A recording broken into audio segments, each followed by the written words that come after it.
Every single time, every single crime, every single lie, early life, every single hour, every single day, every single night, early life. I know it's hard to believe it's the whole forest, not one tree, and it's every branch and leaf. They're born to deceive, but I'm telling you the truth. It's not just one or two, it's every single Jew. They all hate you, and it really breaks my heart. But their lies are off the charts, and they only bring us harm. You gotta get smart. So if you want to be safe and don't want to get replaced, it's best you start being based, or you'll get erased. Every single time, every single crime, every single lie, early life, every single hour, every single day, every single night, early life.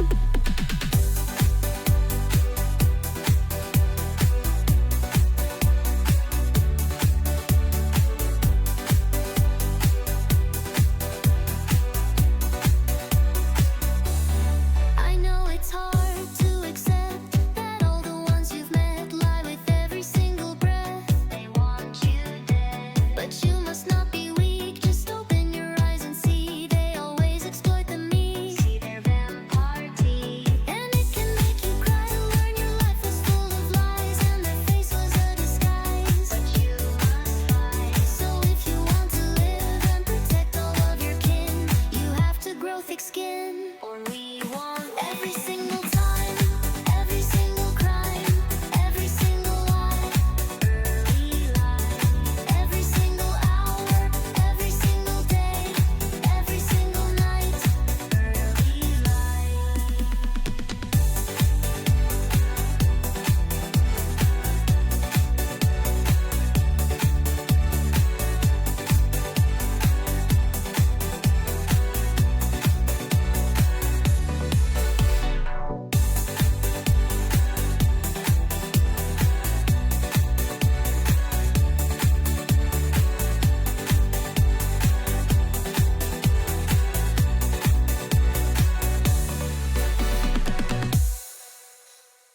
It's not my fault that I have to do this. You only pick on me because I'm Jewish. Stop being a jealous loser and go get a job. I can do what I want because I'm chosen by God.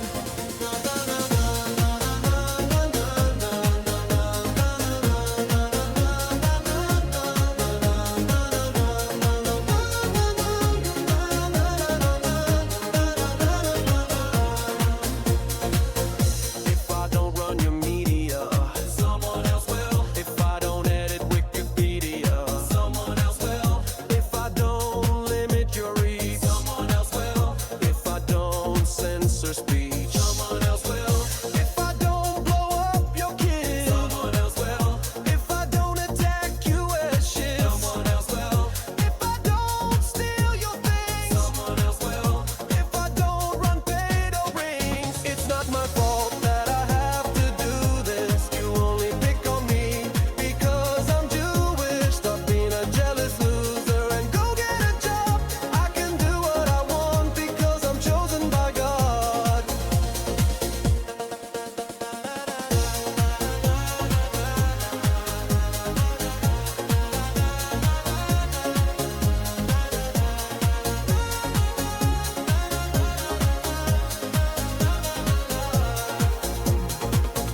life. If I don't steal your land, someone else will. If I don't engage in scams, someone else will. If I don't buy your politicians, someone else will. If I don't do false flag missions, someone else will. If I don't control your bank, someone else will. If I don't crush people with tanks, someone else will. If I don't make the call, someone else will. If I don't control it all, it's not my fault that I have to do this. You only pick on me because I'm Jewish. Stop being a jealous loser and go get a job.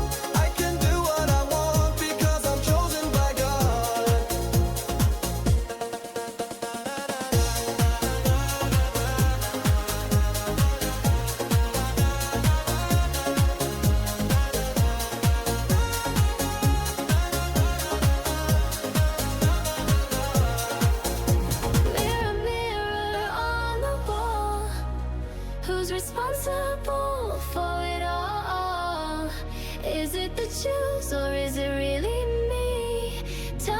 truth so I can be set free.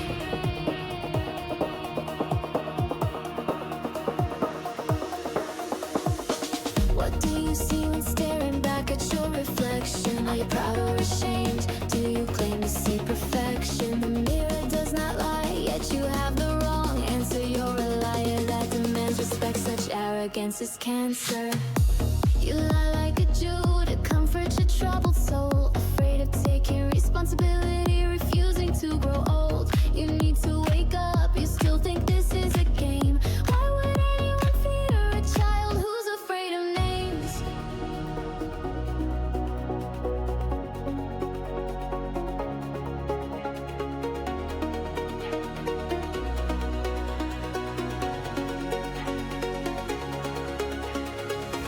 Mirror, mirror on the wall, who's responsible for it all? Is it the Jews or is it really me? Tell me the truth so I can be set free. Mirror, mirror on the wall, who's responsible for it all? Is it the Jews or is it really me? Tell me the truth so I can be set free.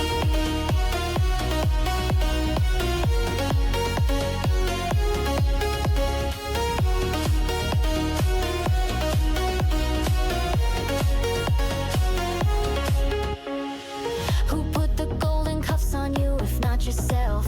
Who offered up their risk for promises of comfort and wealth? But you know they are lies, fantasies that keep you in place. The lies that you repeat, which help enslave your race.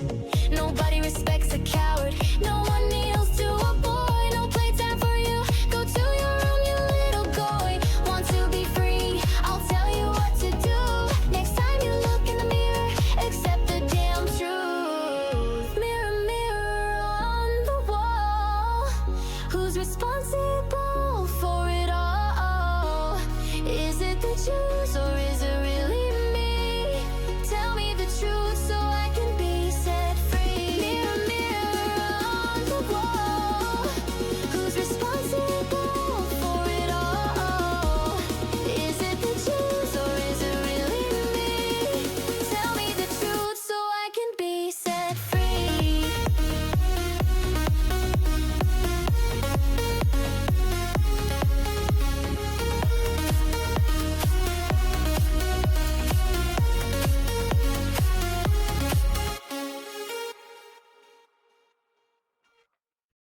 I got my $7,000.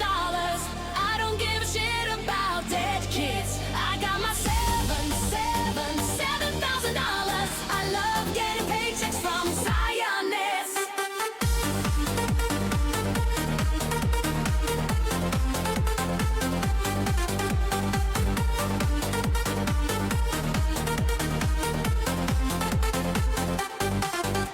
I don't have any morals, I just love to get money. I don't care about genocide, I actually think it's funny. I can spell Jerusalem or point to where it is, but I proudly stand with Israel as apex, bitch. I want the shekels, reach and fame. I couldn't care less how many innocents are slain. I will go kiss the wall if that's what I have to do. I have no problem being a good goy for Jews. I got my $7,000. I don't give a shit about dead kids. I got my $7,000. I love getting paychecks from Zionists. Wake up, niggas! You know what time it is. Let's go! Damn, son, where'd you find this?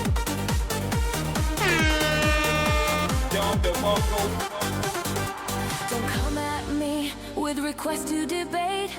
You just wanna pick on the only Jewish state. You wanna bring up Gaza and the USS Liberty, but who caused the pogroms of Jews throughout history? You're clearly jealous of the Jewish people and me. I know this extra 7,000 makes you see you're just a loser, an anti-Semite. You hate the chosen people and love to ankle bite. I got my Y'all niggas know what time it is, baby. $7,000. I don't give a shit about The Hezbollah police, you know what they're doing.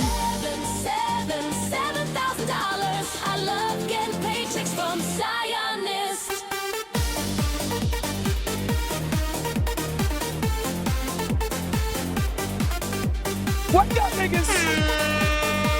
Wake up, niggas! There's no brakes on a goddamn train! I got my $7,000. I don't give a shit about dead kids. I got my $7,000. I love getting paychecks from Zionists. What's up, ninjas? What's up? What's up? Good morning, guys. Good morning. Yeah, no sleeps on the train over here, as you guys can see.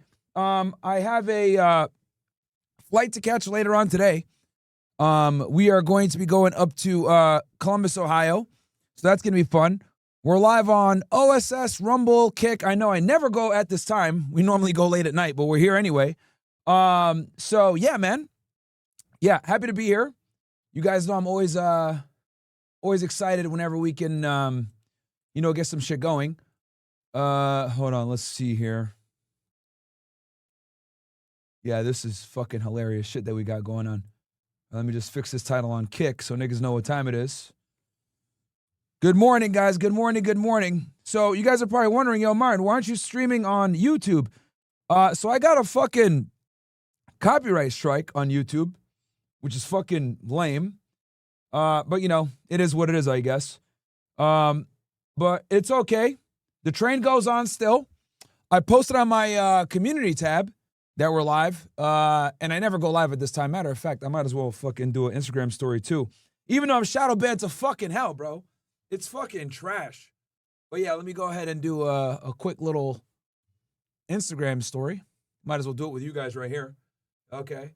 Instagram story. This is how I do this shit, man. Boom. Acting like a goddamn woman right now. But yeah, let's see if we get some people in here. Boom. Boom. We're live on all platforms except for YouTube. And I never go at this time, but hey, man, we in here anyway. Fuck it. You know what I mean? Fuck it. We live. Early in the morning. I know a lot of you guys like this time. A lot of you guys are probably shocked that I'm even live at this time. Because you guys know I sleep during the day, stream at night. But since I got a flight tonight and I wanted to do right by you guys, I said, screw it. I'm going to go on today so you guys get a stream. But yeah, basically, guys, what ended up happening was a stream that I did like 2 weeks ago got hit with a copyright strike, which is fucking retarded. I fought it though, because they literally like copyrighted like 10 minutes from a stream that I did a long ass time ago. So yeah, we're here. Let me look here real fast.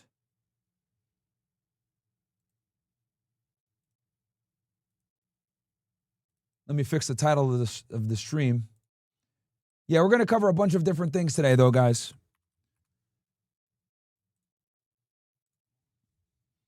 So, yeah, I was going to go early. I was going to go at 7:30, but that's what I was dealing with, guys. So I go and log into my YouTube, and it tells me that I got a fucking strike. And I'm like, what the hell? What do I got a strike for? And then basically I got the strike for some copyright shit. And I was like, this is fucking lame. So, anyway, it is what it is. So I got here, let's see here. Oh shit, that's not what I wanted to do. Sorry. So shout out to Peter Bailey, probably that Jeet chick. Some white dudes at the college cap right, that nasty stinky box. Okay. Always happy to see you, man. Keep up the good fight. Thank you, Honor. What else do we got here? We got from Kool-Aid Assassin Myron Gaines. Good morning. Did you get a chance to check out your ex? I sent you the compilation of the videos last night. You did. Okay. What's your, it's your, okay. Okay, let me drop this post. And then let me look on my ex real quick. I'm assuming you sent it to me on a DM.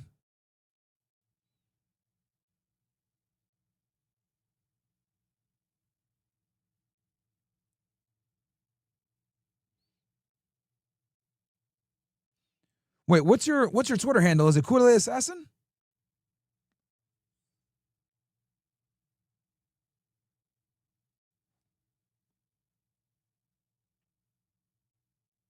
I think it's Kool-Aid Assassin, isn't it?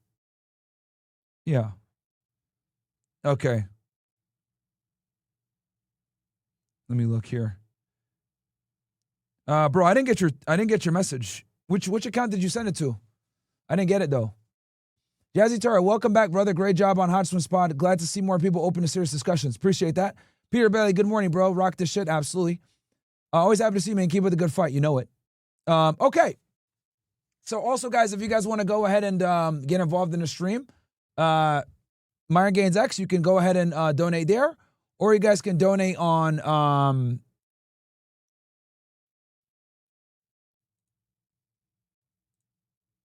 or you guys can hit what's it called, Rumble Rants, OSS, or whatever you guys want. Honestly. Okay. Let me make sure I didn't miss anything else. Okay, I think I'm caught up. All right, we got some things to talk about here. So let me fix some shit here. Hold on. All right, first we're going to go ahead and cover this Turkey thing real quick, because apparently Turkey just released an arrest warrant on your boy, Bibi. Tarnopolsky Art, Jerusalem correspondent. Let's cross now to Noga Tarnopolsky Art, Jerusalem correspondent. Noga, Turkey's of course been a vocal critic of the war, so was this to be expected? Good morning, Peter. It's to be expected in a wider context in which the Turkish president, Recep Tayyip Erdogan, has really become a more and more, I would say, extremist critic of Netanyahu, who in recent months he can't stop comparing to Adolf Hitler. He has used very, very radical terminology to describe the Israeli leadership. The issuance of these warrants comes in a context in which Turkey is vying for power in the post-war scenario being created right now by the I mean, do you blame him? Netanyahu literally killed, when this is all said and done, hundreds of thousands of people. You know what I mean? And the whole world just sat there and watched it because the United States is owned, bought and paid for. United States. Now, Erdogan, like Orban, who you mentioned earlier, is known to be a favorite of Donald Trump. He's one of the kind of, tough guy, strongmen who Donald Trump is known to favor. But he's also the leader of a NATO power. And so all of these questions of how far can Turkey go while remaining a member of NATO in good standing, and what Israel will take from Turkey, all of this is coming into play. Erdogan is jockeying against Qatar and Egypt, the two countries who have really stood out with their efforts to mediate the end of this war. And so he's trying to make a statement. What is most worrisome from the Israeli point of view with this Turkish announcement is that I think only 5 top Israeli officials are named. We know that 37 warrants have been issued. And we know that, for the ICC, it was Netanyahu and Yoav Gallant that were indicted by the ICC for war crimes. This means is that there are 32 top Israeli officials that include people who have nothing to do with the government. For example, it could be former military officers or something. We don't know who they are, and they could be arrested even if they are in Turkish airspace, it appears. So this vast... They won't do that, though. Look, let me tell you guys something about Turkey. Turkey is they're one of these guys that play hardball, but the reality is they ain't going to do shit, bro. They're not going to do shit. Kind of unknown situation of involving at least 32 Israeli top officials. That is what is making Israel nervous. And the fact that Erdogan does seem to hold quite a bit of sway with Donald Trump, who has said time and again, even as Prime Minister Netanyahu says Turkey cannot play a role because they support Hamas, cannot play a role in the future of Gaza, Donald Trump continues to insist that Turkey must play an important role there. So Noga, just let's turn to another story now. We're hearing reports this morning that the remains of a hostage returned from Gaza this week belonged to an Israeli-Argentinian man. Do you have any more information for us on that? Absolutely. We're speaking of Lior Rudayev, whose remains were identified was announced just in the last hour. He was born in Argentina. Glang says, I love your content, being a follower for a few months now on X. Keep it up. Glad. Thank you very much, Glang. Yeah, X isn't real, bro. Like, real niggas are streamers. Benjamin Netanyahu says, what war crimes, Myron? Hey, bro, I see what you're doing, nigga. I see what you're doing. Yo, it's so funny how we got niggas in the chat that literally named themselves after this guy. It's fucking funny, bro. I ain't gonna lie, man. What war crimes, Myron? What are you talking about, bro? In fact, like you mentioned, he moved to Israel. He immigrated to Israel at the age of 7 and spent his whole life in the south of the country, the kibbutz of Nir Yitzhak, where he died at age 61 in 2023, trying to defend the perimeters of the kibbutz. His family has become, like others, very well known. In their case, here and in Argentina, he left a very large family in Argentina. And his family had grown, I would say, increasingly desperate. You know, as we're kind of counting down now to the last bodies that still remain, the last bodies of hostages that still include, I want to add, a Thai citizen, a Thai agricultural worker who was in Israel at the time of the attack. So it's not even all Israelis, but the last families still waiting are getting more and more concerned that in their cases, the body may never be returned. And we did hear Leo Rudayev's daughter, Noam, speak about this with great fear this week. So I'm sure it'll be a great relief to his community that Lior Rudayev's body has been identified. We also expect to hear from the Argentinian government that has been very much involved in his case. Noga Tarnopolsky there for us. Thank you so much, Noga, for that. All right, so Turkey claims they're going to do something, which we know they're not. But, you know, it's always funny and cute for them to try, right? Let's get you caught up on what's going on in Washington. All right, so it looks like we might see an end to the government shutdown, guys. Just so you guys know, this is the longest government shutdown in U.S. history. I think something about 41 days. Peter Bailey, I sent the compilation to your Instagram account. Got you. I also got it on Twitter. I got 2 links here. I sent the compilation to your Instagram account. What war crimes, Myron? Cool It Assassin, I got your one. I'm assuming that's what you mean by the compilation. O/Groiper with the O/. Thank you, sir. My son says, got me fucked up on Australian hours, but never missed out on an educational stream. Got you, bro. Cool. I'm assuming this compilation that you're talking about on Instagram is the same one. Peter Bailey, are you the same guy? Or am I tripping out over here? Now let's get you caught up on what's going on in Washington over the weekend. The Senate now taking a first step towards ending that more than 40-day now long government shutdown. Emily Wilkins is, I don't know if you slept for the last 72 hours. Where are we? Real niggas don't sleep. Well, Andrew, we have a breakthrough.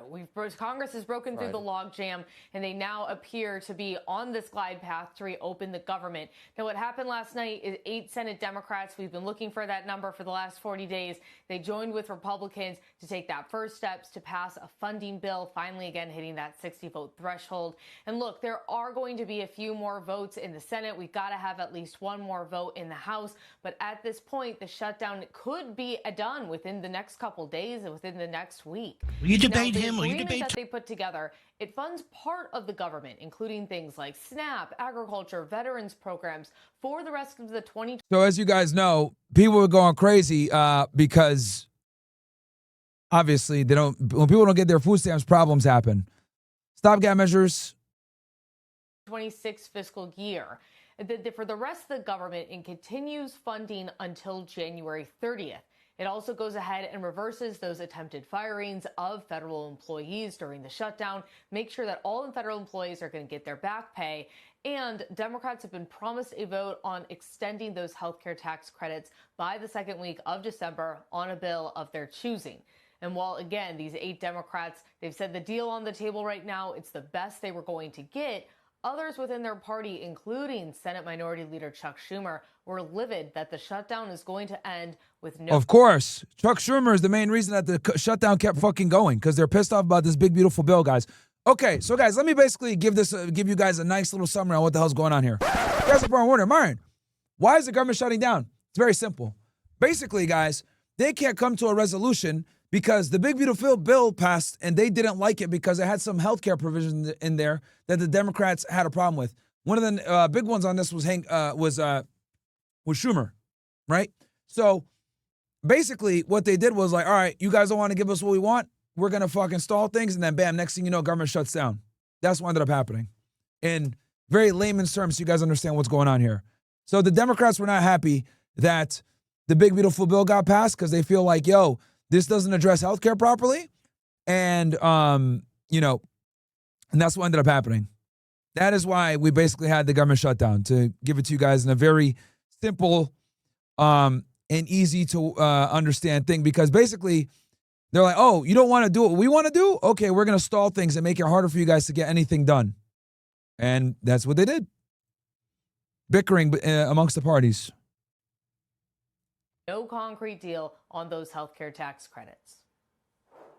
I must vote no. There he is right there. Here's your boy Schumer. And if you're wondering, yep. This healthcare crisis is so severe. And this is why he held it back, because he's pissed off with the healthcare. So urgent, so devastating for families back home that I cannot in good faith support this CR that fails to address the healthcare crisis. The Senate will meet today to keep moving this package forward. The House is also expected to return this week, and they, of course, they're going to need to pass the Senate's agreement before this is over. Guys? So, in terms of timing, what does this actually look like to you? So, Andrew, this could go very quickly as long as you have agreement from every single senator that they want this to end soon. And we have already heard Senator Rand Paul has some concerns with the bill. Remember, he's that one Republican who has voted no. He could potentially hold things up. Really, any one senator could. But a lot of the senators also recognize that there is a lot of pain between the flights, between federal employees not getting paid, between all the back and forth we've seen with food assistance. House, meanwhile, they've been told that they've got a 36-hour time window in which they could be called back, and they are expected to be called back at some point. All right, volume is up. So I would say anything can happen, but right now, safe bet that this is done by You deaf niggas. Friday. That's true. Emily, the Republicans saw 10 to 12 Democrats are going to go for it. But as usual, most of them wanted cover, and so they got exactly the number they needed. Some of them are retiring or not running for re-election. But any of the other ones that, I don't know, want to pretend that they're, is holding firm. So if Rand Paul went, they'd easily get one of those other ones that think they want to do it, obviously, that they're going to reopen the government finally. They're folding. Yeah, it took long enough. I mean, dude, 40 days is nuts. And a lot of government employees weren't getting paid, chat. Why doesn't the House come back now? Because the additional days that it's going to take to open this up at this point. Like, hello, come back, put this together. And I mean, Becky, if and I is Joe was right? a member of the House, I'd be getting on a plane right now. They thought they were getting 10. They thought they were getting 10 to 12. Good luck. Here, let's see what the latest is with the government shutdown. I know they had come to the deal, but let's see if they're actually going to make it happen. And today's a holiday, by the way. So Mr. Speaker, I know you... No, 4 days ago. We don't give a shit about that. Senate passes bill, reaches bipartisan agreement. We talked about that.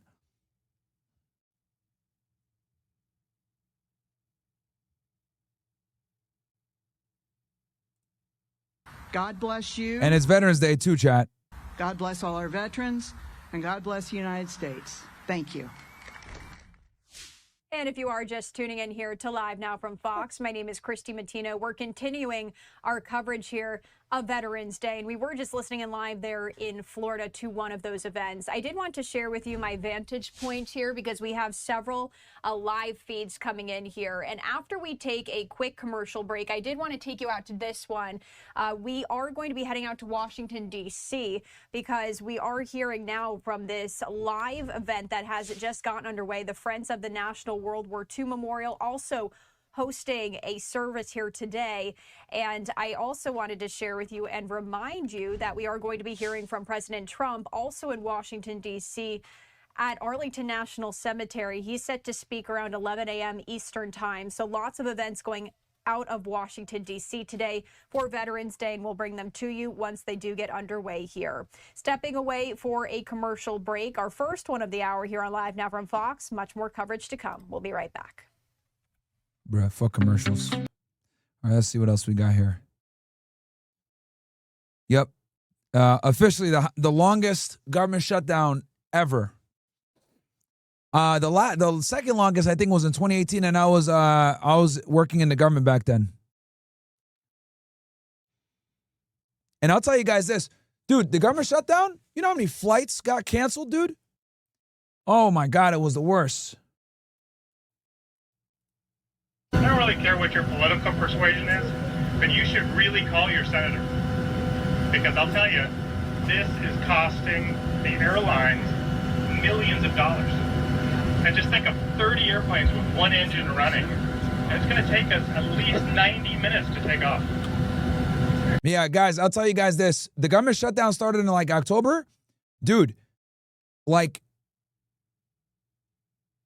it was horrible traveling during the government shutdown.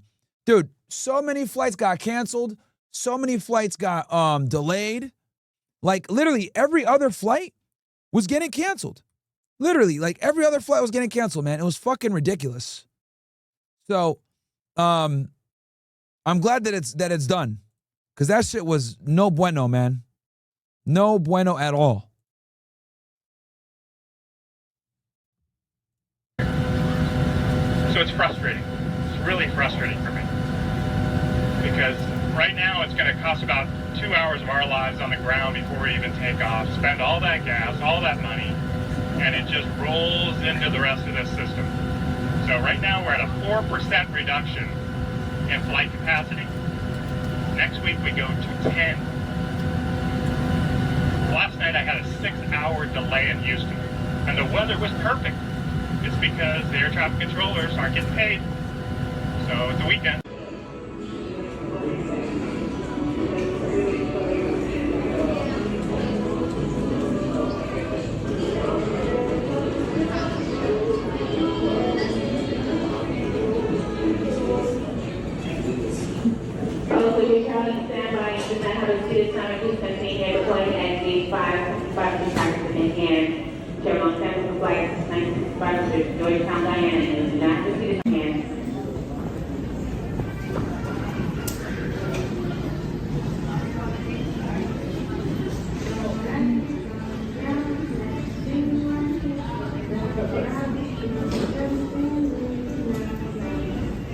She missed her flight. Oh no. Bruh.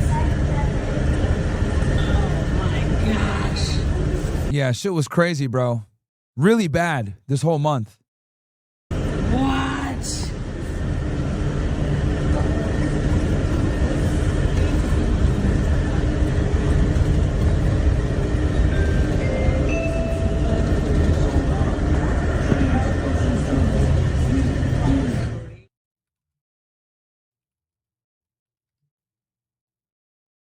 It will be unaffordable for working class Americans, middle class Americans, and everyday Americans. This is what they were so mad about, by the way.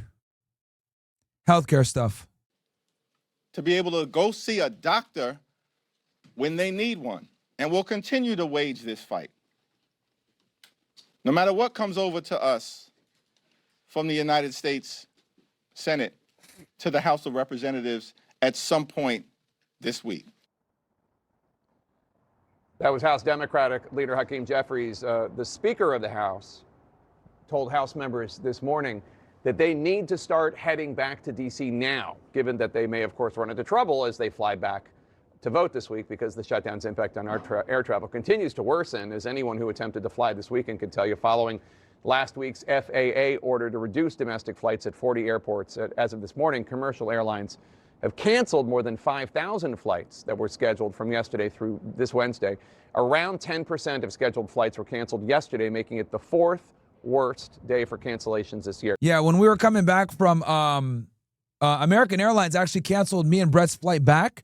We had to get on fucking a Southwest flight, and we had to go all the way down to Baltimore, chat.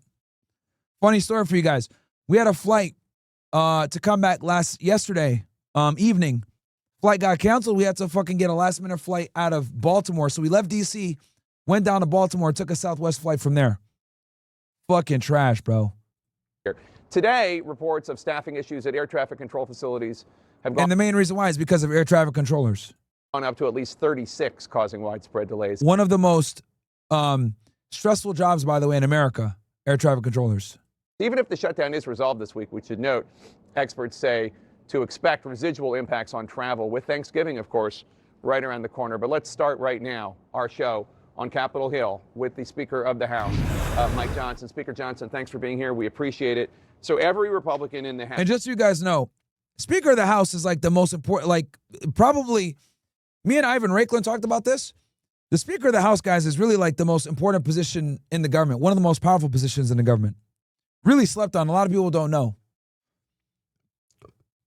And if you guys got questions about it, ask, go watch the show I did with Ivan Raiklan. It's on Rumble. He went into detail about this. He's a constitutional lawyer. Real interesting stuff. House, every single one, which doesn't happen very often, voted for the clean government funding bill on September 19th. Will they all vote for this compromise, do you think? I believe they will. The long national nightmare is almost coming to an end now, the beginning of the end, as I said this morning in my press conference. It was long overdue, and the irony is, Jake, it really was a shutdown about nothing. I mean, what we're voting on is effectively exactly what we offered them several weeks back. We've added some appropriations bills now, which we're in favor of because it's getting us back to the regular order. We'll take care of some other details, but I don't think Chuck Schumer got anything out of this other than a political show, and sadly, I think that's what he was after the whole time. So a source on today's House GOP conference call said that you told members that you're hoping for a Wednesday House vote to reopen the government. The shutdown, air travel chaos, obviously, is a, you know, you can't predict that. It's a challenge for us, for sure. I'd like to vote tonight after the Senate is done, but it takes everybody a while to get back. We have people come from the West Coast. We have a member flying in from Guam, so he has 20 hours just to get to the West Coast and then get here. So we've got to get everybody back. We're praying that they can make it through the chaos that all the other American people have been made to suffer through because of this needless political show that the Democrats have been engaging in. But you'll wait until you have the votes before you have the vote. We need to get everybody back. I mean, everybody in both parties, and I've told them to start the travel earlier today. So I expect and hope that we'll have everybody here. So the Senate bill is setting a date for a Senate vote on extending the Obamacare subsidies, which are set to expire at the end of the year. You have not committed to a separate House vote on the issue. 13 of your most vulnerable members, as you know, wrote a letter to you saying that after the shutdown, quote, we should immediately turn focus to the growing crisis of health care affordability and the looming expiration of the Enhanced Affordable Care Act premium tax credits. While we did not create this crisis, we now have both the responsibility and the opportunity to address it. That's 13 members. Are you going to listen to them? Yeah, I've been in contact with those members and all of our members throughout the entire ordeal that we've been going through. This is a very important point. We were always open to sitting down to negotiate and talk through how to reduce healthcare costs. It's a crisis for the American people. The cost And that's the biggest thing that they are fighting on, basically, healthcare. Costs have skyrocketed. It's the Democrats who put us into this scenario. Remember, they're the ones that created the ACA. We call it the Unaffordable Care Act, which that's exactly what's been yielded. Since 2010, since they put it into law, premiums have skyrocketed. Some estimates 60% overall, and they're continuing to go up. Well, premiums were skyrocketing before Obamacare, too. Not at this pace, and the problem is now it's becoming completely unaffordable for more and more people. The Democrat solution is to subsidize the broken system. We would like to go in and look at the root causes of why those costs are so high, and we've been doing that. It's not just talking points. We have had laws signed into... I will say this, man. The United States, we have a very... ridiculous healthcare system. We need to find something. Look, universal healthcare doesn't work either. Let me be clear about that. You go to Canada, you want to go ahead and see a doctor, it's going to take you months to see a doctor, bro. Unless you need to pretty much be dying. So the healthcare system in the United States sucks, and it sucks in European socialist countries and countries like Canada as well. So you need to come to some kind of healthy middle ground where if you don't have money, you can see a doctor. But at the same time, if you do have some money and you want to see the best doctors, you still have access to that. We got to come to some kind of middle ground there because universal health care ain't that good either. The law, this Congress that... Ask anybody that's from these countries. The United States has some of the best hospitals in the world. And the reason why is because when you have, the reason why is when you, it's a balance, right? Because on one end, you want to be able to create incentives to innovate, right? Let's be honest. What's going to incentivize people to get out there and make better medicine, better technology, and really like push the fucking needle when it comes to medical innovation? Capitalism, getting paid, okay? There's no better motivator than paying people, right? Now, that brings about another problem. And that problem is when you have a for-profit care system, what ends up happening is you care more about making money than caring about people. Say that again. The problem is when you have a for-profit care system, you start to care more about profit than people. And that, as you guys can see, is a wild conflict of interest. So, and this is kind of the strange, fucking OODA loop we're in, because on one end, you need to motivate people to innovate and push medical technology and innovation while simultaneously reeling in that eventual greed that comes in a for-profit care system.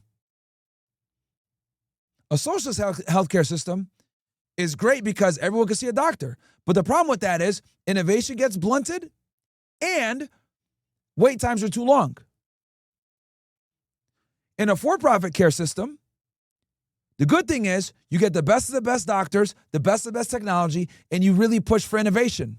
The negative, we're incentivized to keep people sick, we charge them up the wooza, and a lot of people don't have access to healthcare. These are the two main problems between the two different programs.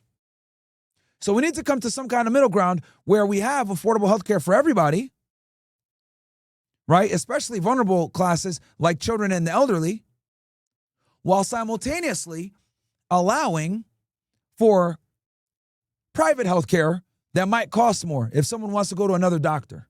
We need to have some kind of healthy middle ground there.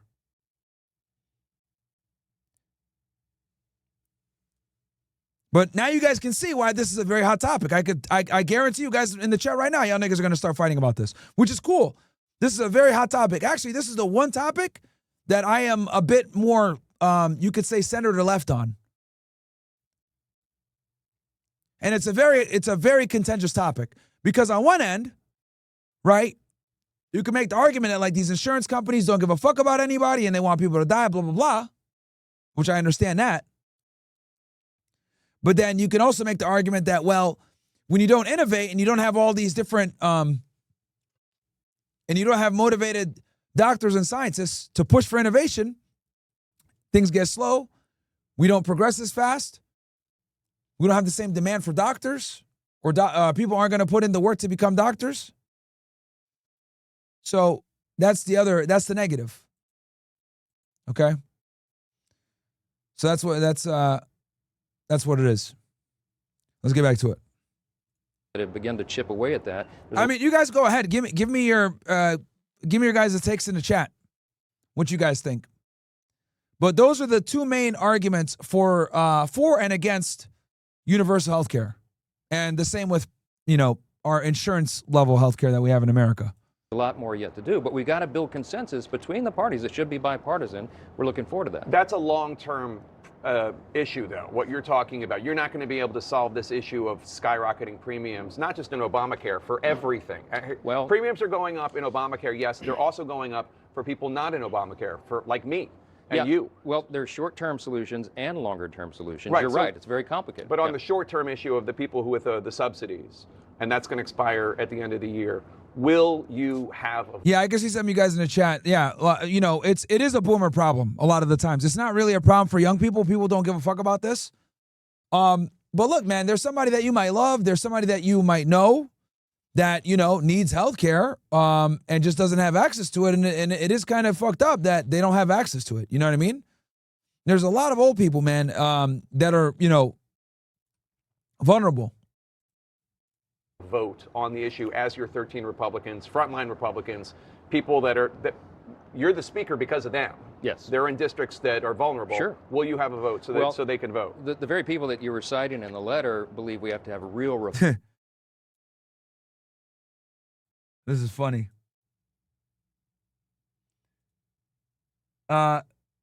This guy says, Myron, you're wrong about capitalism and healthcare. The problems we face are inherently due to government intervention with hospitals, doctors, and insurance. If it were capitalist, we wouldn't be having these problems. Yo, Nubish, I don't want to say you're a retard, but you're a fucking retard, bro. Like, what? Bruh. Bro said, you're wrong about capitalism and healthcare. The problems we face are inherently due to government intervention with hospitals, doctors, and insurance. If it were capitalist, we wouldn't be having these problems. Dude, you're fucking dumb. Holy shit. The main problem is due to insurance, bro. Insurance is the main problem. Why do you think Luigi Mangione shot the healthcare fucking president? Come on, dude. Come on, man. Are you fucking serious? Bro said it's with the government, hospitals, and insurance. Dude, it's the hospitals and insurance. They want more government intervention to bring the fucking price down. This nigga retarded, bro.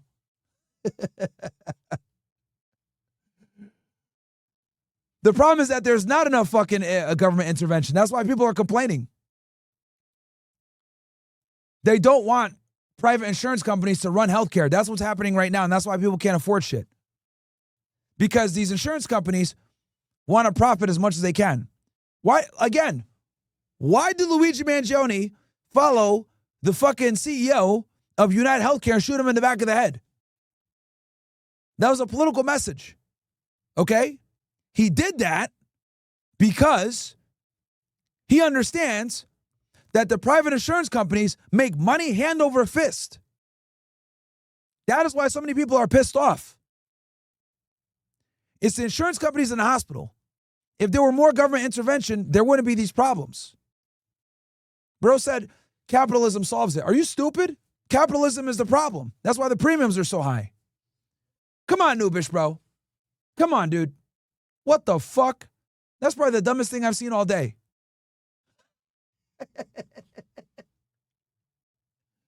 Yo, what?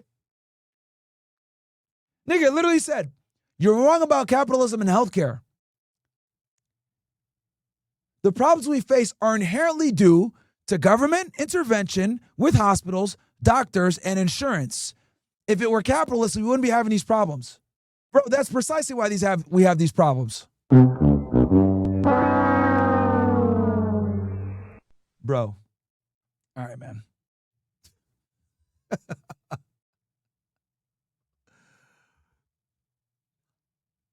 Form. So what I'm committed to, and I have all along, this has never changed, is a deliberative process that we do in the House. We have a very small margin. Majorities, whomever has the majority now in this era is going to have a small margin, and so it requires the involvement of a lot of members. See, the problem that I had with Chuck Schumer and Hakeem Jeffries is Leader Schumer was insisting that I go into a back room, Leader Thune and I go into a back room with he and Jeffries and do a four corners agreement to fix this. It's not possible. It was never appropriate to do that on a short-term funding measure. We needed the month of October, November, December to work through this. And ironically, because of his shenanigans, they've now taken all that time off the clock. So we have a lot more important work to do in a shorter time period. Congressman Don Bacon, who's retiring of Nebraska, he's been working with Congressman Tom Suave, a moderate Democrat from New York. They're about this exact issue, about reforms on these subsidies, means testing, having the payments directly go to the insurance companies instead of to the business. Well, like I expected, I see a lot of you guys fighting about it in the chat, which is fine. This is a topic that, no one really agrees on a lot of the times.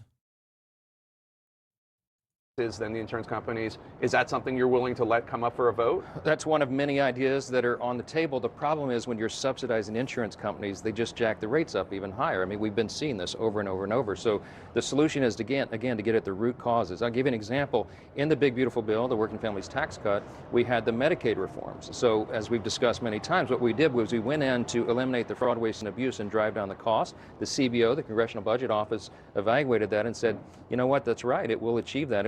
It'll save $185 billion for taxpayers because you got ineligible enrollees off the system. We need to do that same thing across the board through healthcare. We tried that in the Big Beautiful Bill when it went over to the Senate in the House version. We included a cost sharing reduction program that would have reduced premiums 12.7% overall on average nationwide. wide. Yeah. The Democrats fought in the Senate to take it out of the bill. So there are a lot of ideas that we'd like to bring back to the table because that will actually solve the problem and not just subsidize insurance companies. So you're not committing to bringing up a bill that deals with the Obamacare subsidies before they expire? I'm not committing to it or not committing to it. What I'm saying is that we do a deliberative process. That's the way this always works, and we have to have time to do that, and we will in a bipartisan fashion. If something passes the Senate, it would only pass on a bipartisan basis. Yeah. Would you bring it up? Well, the bill that's going to pass To, the Senate, no, to extend the subsidies, that later vote. I can't commit to anything that hasn't even passed through the Senate yet. I mean, I've never done that. I'm very consistent. I've been Speaker for over 2 years, and one of the reasons I've held the gavel is because I don't go out and predetermine outcomes. It's a member-driven institution, as it should be, and I'm really insistent about that. We got to get back to regular order, and that's what we're doing here. President Trump today on Truth Social said that air traffic controllers should get back to work. He said he's going to recommend a $10,000 bonus for any controllers who took no time off. And he said, well, anyone who doesn't show up will be substantially docked. He then went on to say, quote, for those that did nothing but complain and took time off, even though everyone knew they would be paid in full shortly into the future, I am not happy with you all. Yeah, so guys, the way it works with government shutdowns is you don't get paid, and then when you don't get paid, what ends up happening is you get a full, you get back pay. So you always get paid when you work for the government. It's just that you might have to go, a period of time, a couple pay periods without paying one during a government shutdown. All caps. Now, as the Transportation Secretary Sean Duffy has said to me on my show and to plenty of other people, these air traffic controllers, some of them called into work and said they couldn't come in because they had to take a job as an Uber Eats driver or a Lyft driver just to put gas in their car so they could get to work the next day. Yeah. Do you think the president realizes this? I think, and they did a study on this too, man. They found that air traffic controllers, I think it's like within like the top 2 or 3 most stressful jobs in America, in the by far, very stressful job. You get paid quite a bit of money, but it's stressful, man. I think he does. I spent some time yesterday talking to my good friend Sean Duffy, who's a former colleague, now the Secretary of Transportation, and I was with the president last night. We have a lot of sympathy for the people who have, at great personal sacrifice, gone to the towers, gone to work, and done their job. The president wants to reward that, and that I appreciate that sentiment. It would take an act of Congress, I'm sure, to make that happen, but it's the right idea. But he says, I am not happy with you, all caps. I mean, well, look, on an individual basis, there may be some people that abuse the program, but I mean, it wasn't just air traffic controllers, of course. I mean, we asked Border Patrol agents, TSA agents, and many other categories of federal employees, including all the employees that keep this place in operation. Right, Capitol Hill police officers, right? All of them, the ones that are protecting us right now. I mean, they've been working without pay, and so we have great sympathy for them. We'd like to reward that any way we can. It's a patriotic duty that they filled for their country.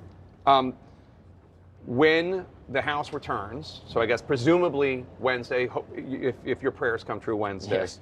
When are you going to swear in Congresswoman-elect Adelita Grijalva of Arizona, who was elected way back in September? Yeah, just as I promised, as soon as we get back to legislative session. So, I mean, before we have this vote. Yeah, everything shuts down, guys. Whenever there's a government shutdown, literally only mission-critical positions like, law enforcement, certain government officials go to work. Everybody else, like from a supportive role, they basically go home and chill.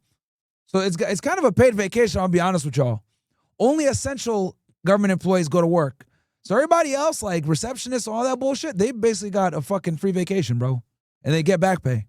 That we're talking about, she'll be administered the oath. After the House gavels in, but before the vote. Right, yeah, sure, as soon as we get started, yeah. And then she has said that she is going to be the 218th vote to force the discharge petition to release the Epstein files, et cetera, et cetera. She has the right. I mean, that's immaterial to us. It's now a moot point, by the way. The Oversight Committee has been delving in deeply to the Epstein investigation, and they've released 43,000 pages of the Epstein files, more to come. Subpoenas are being complied with. By the way, the latest batch was the Epstein estate files that is not even considered in the discharge petition, was never mentioned. But that was a treasure trove of information, and they released his personal logs, his flight logs, his financial records, and even his daily calendar. So there's plenty of oversight. All of that information is going to be released to the public. The only thing they're redacting, Jake, is the names of the innocent victims. Sure. And we insisted upon that, and everybody of common sense understands why that is. Of course, the survivors. Speaker McDonald. All right. Okay, let's get into Mark Levin crashing out over Nick Fuentes. We got to update. Oh, let me read some chats before we get into this. Okay. E-Man Demand, subscribe. Welcome to you. Alejandro Suave, not to mention physicians have been well documented in inducing individual services, things like coronary artery bypass grafts, spine, knee surgeries, even switching to doing more C-sections after Medicare, Medicaid changes to higher reimbursements for these. It's not as it seems. Robust research literature on this. Okay. Honor says, I hate the fact that we have money to send to Ukraine, but we don't have enough for our healthcare system. Yep. And I'll tell you guys this, Israel, they got universal healthcare. I think they do. The healthcare system is completely broken. If I didn't have money saved up, I wouldn't be able to afford $500 for every doctor's visit. This is from Dominicano. Even with insurance. And half the time it was just for tests or for them to tell me what's wrong. It's completely broken. Yep. Alejandro says, PhD econ guy here from last time. I research healthcare. He's not wrong. Look up certificate of need laws, scope of practice laws, physician lobbying groups, telehealth restrictions. Insurers have pretty thin profit margins. Look up anesthesiology, Cigna scandal. Yeah, but you got to remember, bro, Alejandro, you got to remember that insurance is the only, insurance is the only business where you make money even if you don't render the service. And to take it a step further, not only is insurance the only business where you make money whether or not you render the service, you do everything in your power to not render the service. Does that make sense? So they'll sit there and they'll say, oh yeah, our profit margins aren't that high. They do everything in their power to not fulfill claims. Their job is to literally not render the service. Think about it. Why do they have investigators? Why do they have actuaries? Why do they have statisticians? Why do they have all these people, like an entire fraud department? They spend more money on these different groups or these different components to the insurance company to protect the margins that they have and to ensure that they don't actually fulfill any of these claims. Insurance is literally the only business where you do everything in your power to not render service. Benjamin Netanyahu says we do have universal health care in Israel. Yeah, I know you guys do, you motherfuckers. Okay. But yeah, I see what you're saying here, bro. That that research healthcare, he's not wrong, look for certificates, blah, blah, blah. Yeah, but there's absolutely components of capitalism which create problems. I mean, we could talk about the pharmaceutical business. The pharmaceutical business in itself is a whole problem. We're like the only country that puts out commercials for drugs. Did you guys know that? Like a lot of the drugs that we have here in America, you can't run commercials for this shit anywhere else.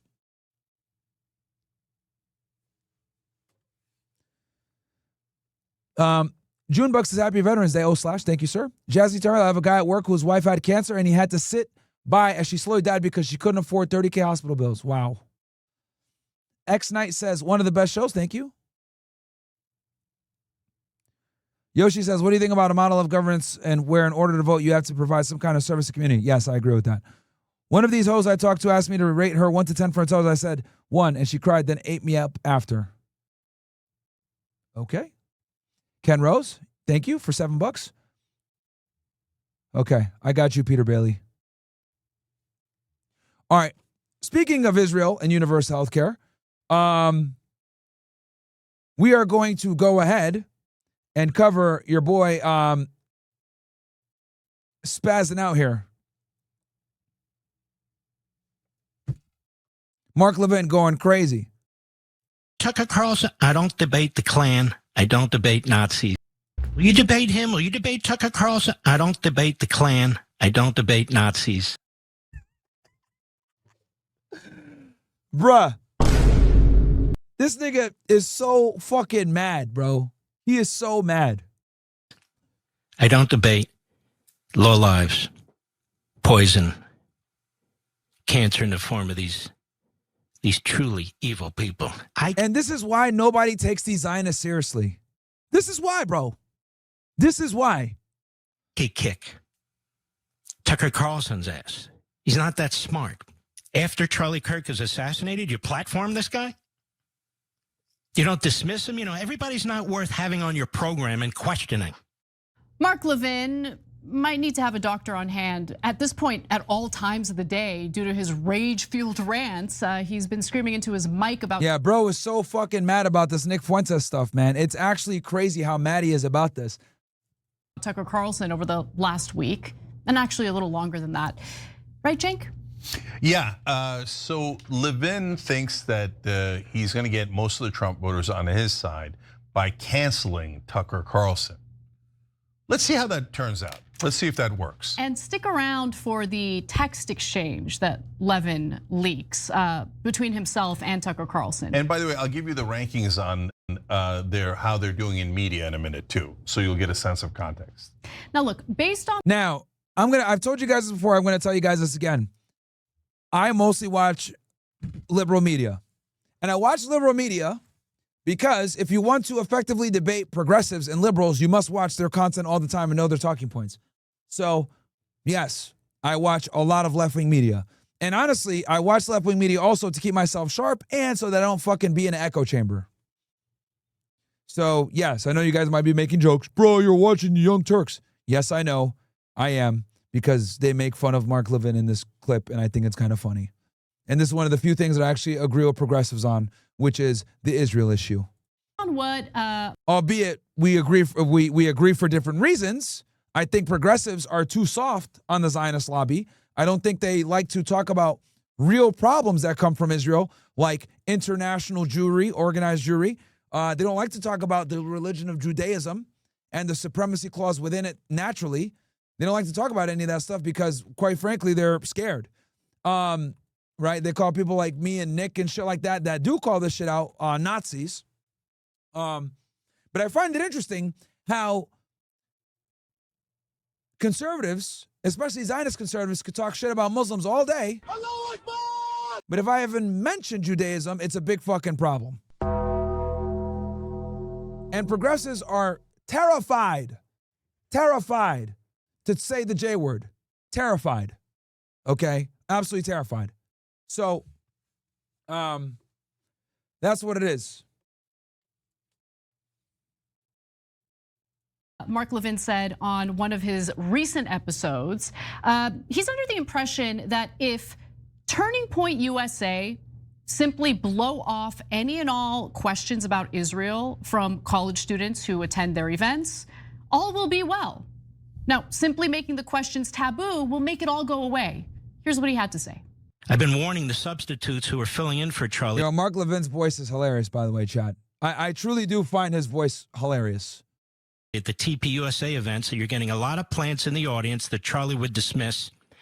We're asking you racist, bigoted, anti-Semitic questions, and you need to respond in kind, not try and intellectualize and rationalize your responses to them. Now, he later provided an example of how Charlie Kirk handled a question about Israel. And to be honest, he didn't just blow the person off. He actually did engage, and he didn't answer the question directly. He just talked about how you're just jealous of the Jews. Don't be jealous of the Jews. Okay. But in other instances— Ooh, that is a terrible strategy. In other instances, though, Charlie Kirk actually did engage. He did answer questions. He got into debates. And I think that's the right way to handle it. That's not what Mark Levin wants. Mark Levin has a fundamental misunderstanding of who Charlie Kirk was. He didn't blow people off. Hey, shout out to Michael Lionheart. Shout out to you for the gifted sub, bro. Thank you. Appreciate you, my friend. Thank you very much. He engaged in the debate. And if you don't believe me, here's one example featuring a Palestinian Christian just this past March who asked Charlie Kirk a legitimate question about Israel. Take a look. US gives a lot of benefits to Israel. How does Israel benefit us as a partner? Now, I watched this debate. Where this guy fucked up is that they were debating theology. Bro, one thing I don't like to do, guys, when I debate Zionists is I don't like to debate theology. Debating theology creates so many fucking problems, okay? That's why I keep it strictly to geopolitical affairs as contemporary as can be. I stay away from theology. Because the problem with theology, chat, is once you start to get into theology, it's open to interpretation. And with a religion like Christianity, where there's so many different denominations, that could create problems. Evangelicals think, Jews are the best.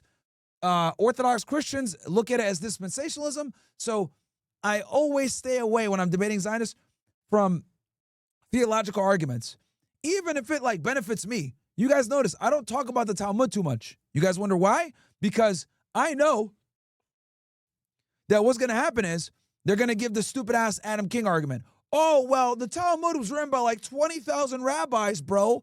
Like, you know, like this guy might have said something, but that doesn't mean that we all agree with it, right? Like, yeah, like, you know, Jesus burning an excrement and whatever. No, man, that was like some crazy rabbi. So that's why I don't like using theology whenever I debate Zionism or Israel or any of this stuff, because you give them a way to wiggle out, okay? So I like to keep it strictly historical and factual and not based on theology, because theology can be interpreted differently based on who the hell you're talking to.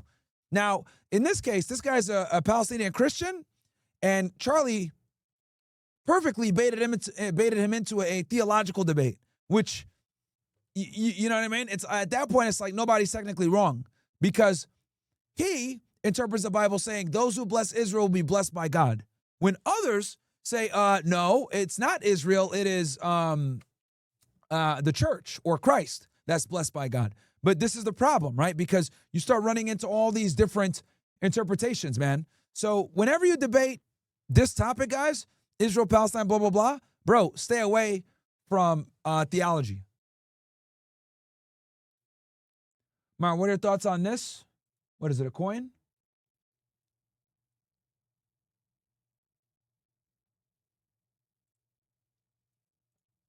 Well, first and foremost, you're a Christian. Yes. How do we know the Bible is true? Boom. Goes right to the Bible. That's a trap, nigga. That's a trap. From the land of Israel, Palestine. That's not Palestine. See, fucking got him.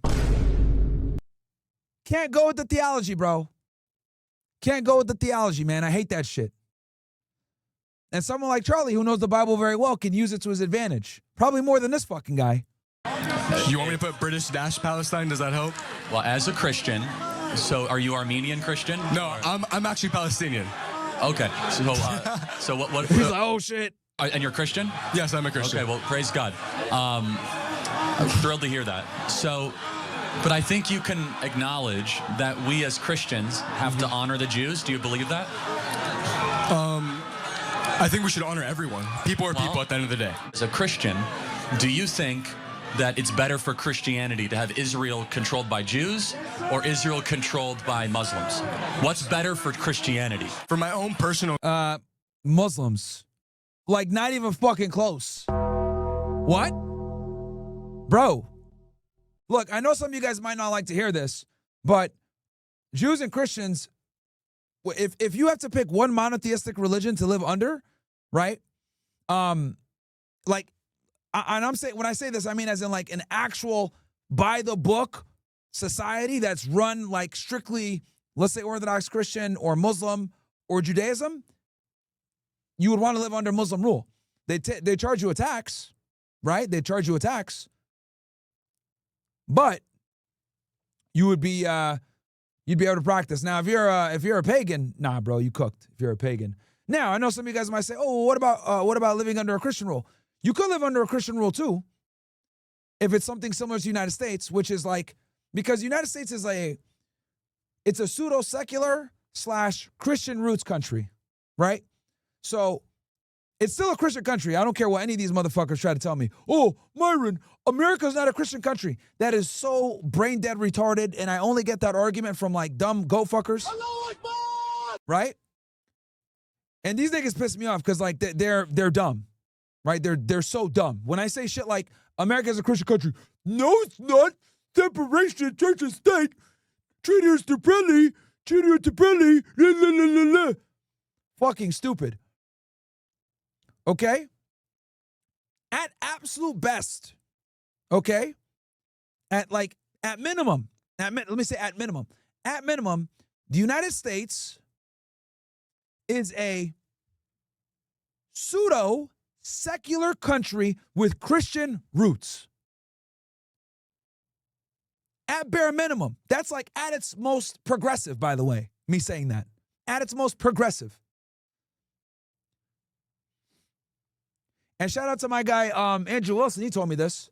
Basically, the 10th Amendment, the reason why America doesn't have an official religion is because the framing fathers didn't want that. So what they did was they delegated it to the states. Similar like what Trump did with abortion. I don't want to deal with this. I'm just going to delegate it to the states. Guess what all the states picked? Christianity.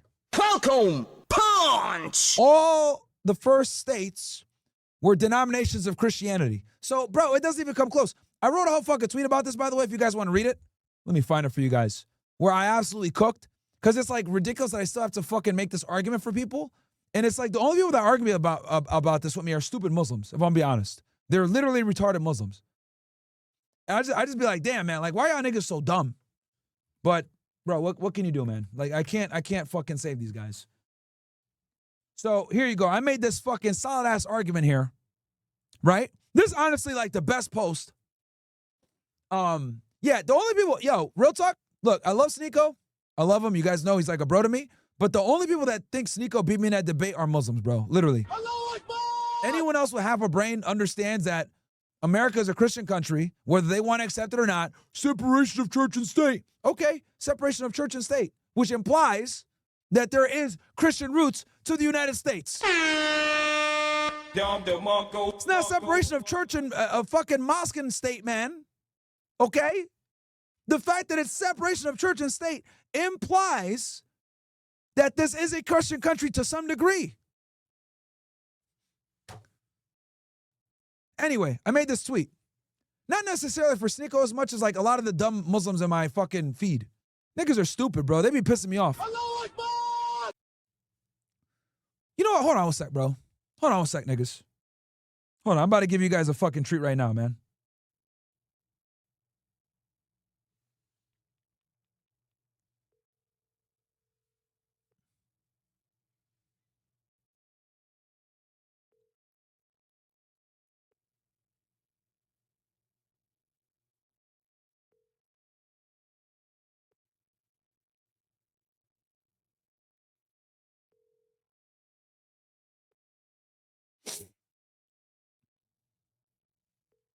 Forwarded to an automatic voice message system.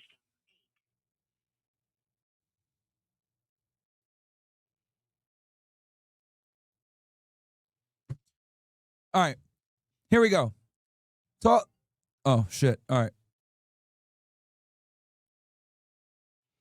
Hey, bro, I'm live right now, man. I figured I'd call you because this topic came up about the United States and being a Christian country, blah, blah, blah. You know, that type of thing. Yeah. What's going on? Let's talk about it. All right, let me find a way to get you on this shit. Give me one sec. Hold on. I think I know how to do it. Give me one sec. Guys, I got my brother on the line. Hold on. No, I think I can figure this out and get you actually like on this shit. Give me one sec. Hold on. I'm gonna figure this out right now.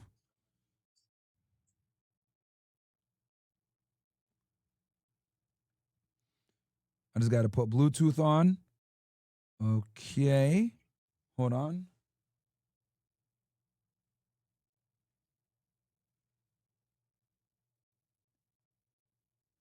All right, yo, can you hear them? Yo.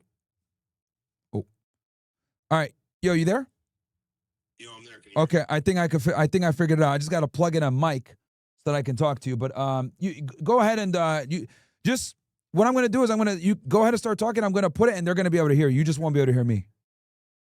All right? Okay. All right, yeah, just go ahead and start going.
Oh, hold on 1 sec. Ryad, can you hear me? You can? All right, they said that you're muted. Let me fucking fix this shit. Hold on. I think I know, because I think they can hear me here. But for some odd reason, oh, you know what? I think I know what it is. Hold on. Hold on. All right, chat, I'm gonna get my brother on here. Just give me 1 sec. I have to put in like the call-in line or whatever. This shit. All right, chat. Hold on. If not, I'm just gonna go ahead and if not, I'm just gonna go ahead and put you on speaker and do it. But for some odd reason, all right, chat. I see what you guys are saying. I'm gonna fix it. We hear Myron, not your brother. Okay, I'm gonna fix it right now. This call-in line. All right.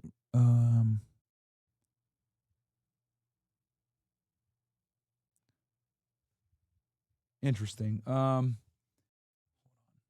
this, if I play this, No experience. I've seen Muslims be more. okay, they can hear that. Ryad, talk real quick.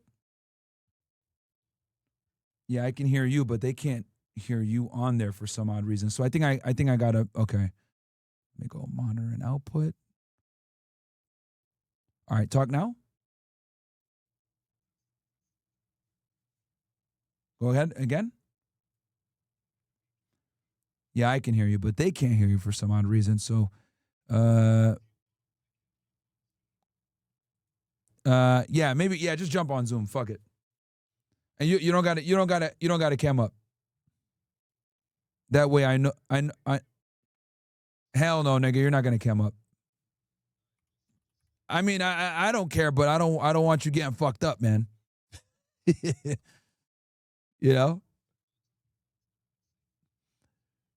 All right, let me let me give you. Oh, okay. Oh, you got that mic? All right. You know, you tested it and everything. It works? All right. Okay. All right, chat. I'm going to get my brother on right now. Give me 1 sec, chat. All right. I'll talk to you. All right. Okay. Let me get this thing going. You guys are getting a treat. You guys are going to hear from my brother. Now, my brother is a very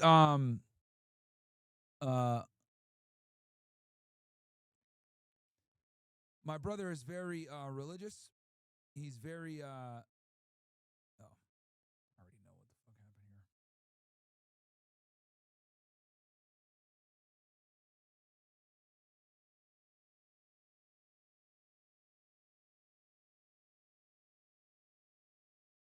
All right, I already know what's going. Yeah, this shit always happens. Okay, the mic is going down because I'm using Zoom, so I'll go ahead and just like turn up the volume manually. I'll force it up.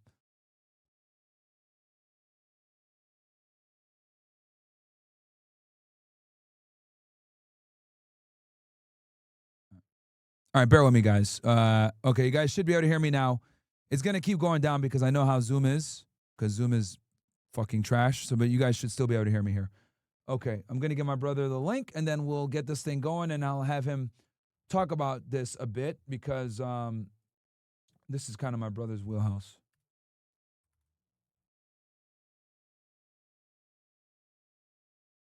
All right, hold on.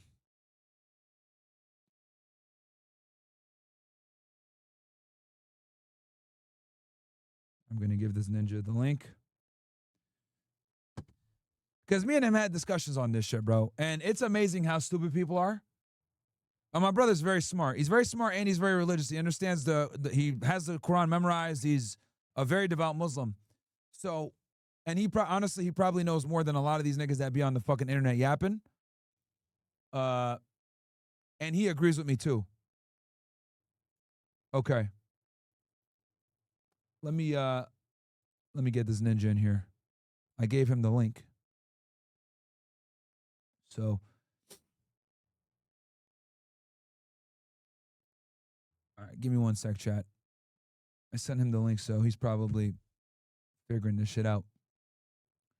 Okay, but let me read you guys my tweet in the meantime while we wait for this shit. Here it is. Okay.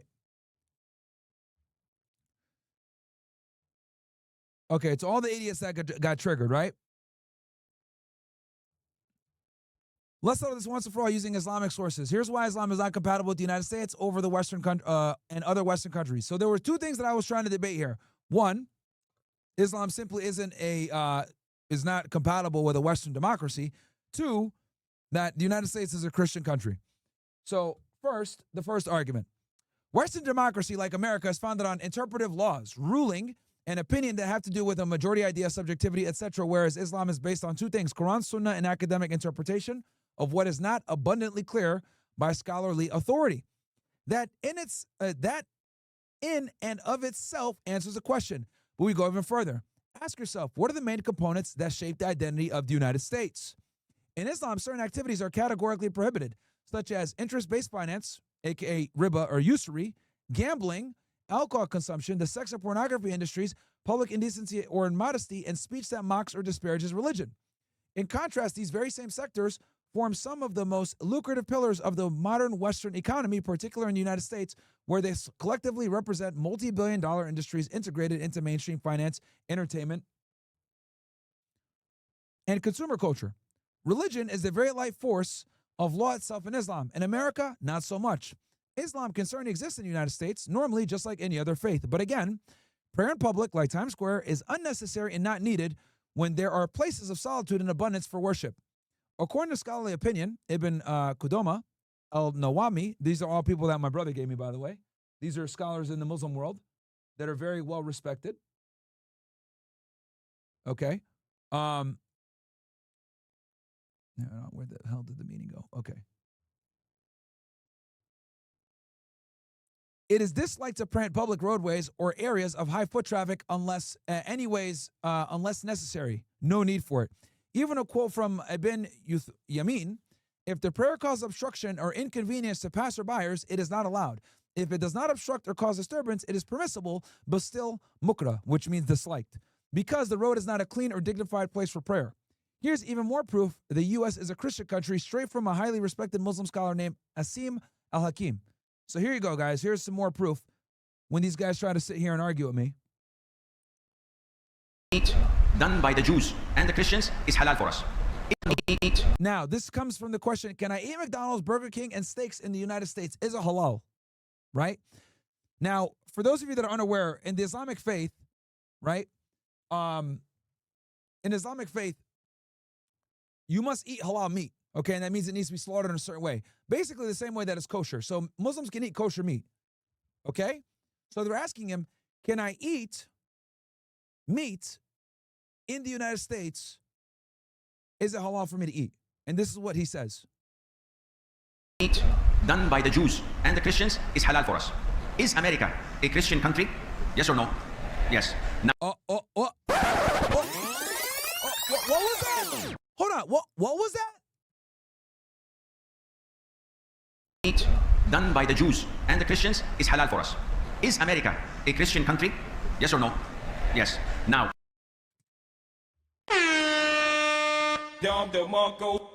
Bro, tell all these fucking Muslim niggas to shut the fuck up, bro. Shut the fuck up, man. Shut the fuck up. This is a highly respected scholar in the faith. Niggas try to sit here and argue with me and tell me that the United States isn't a Christian country.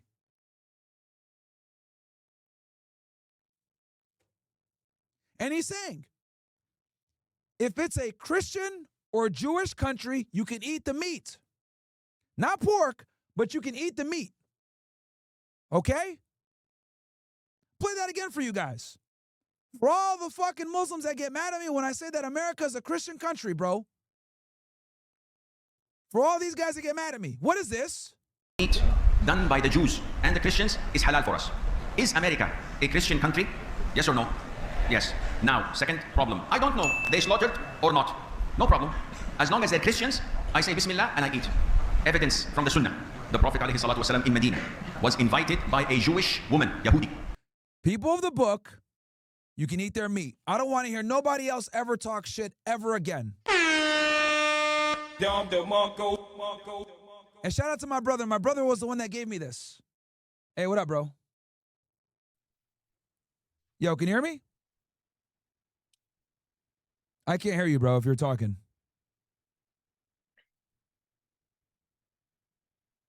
Yo, you there?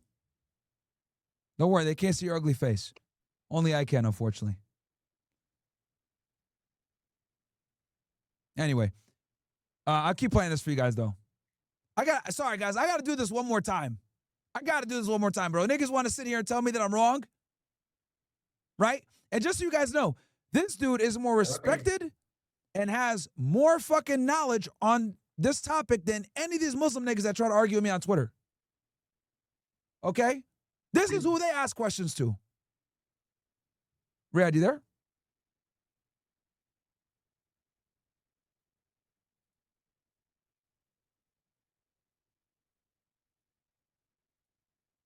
Yeah, I can't hear you if you're talking, motherfucker. Oh, let me call this nigga.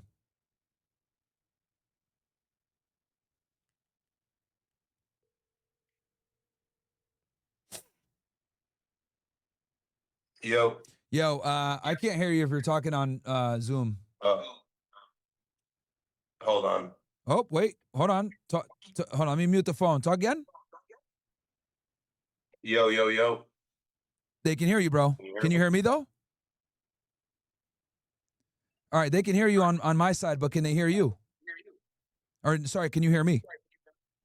I can hear you through the phone. I cannot hear you. Hold on. It's because you don't got headphones. Okay, talk. Okay, I'm here. Can you hear me? Like right now, you can probably hear me on your phone, but I don't know if you can hear me through your mic. I can hear you on the mic. I just hung up the phone. Okay, can you hear me on the mic now? Yep, you got me all good? Yeah, I got you. They can hear you too. How does that mic? How's that mic sound for you?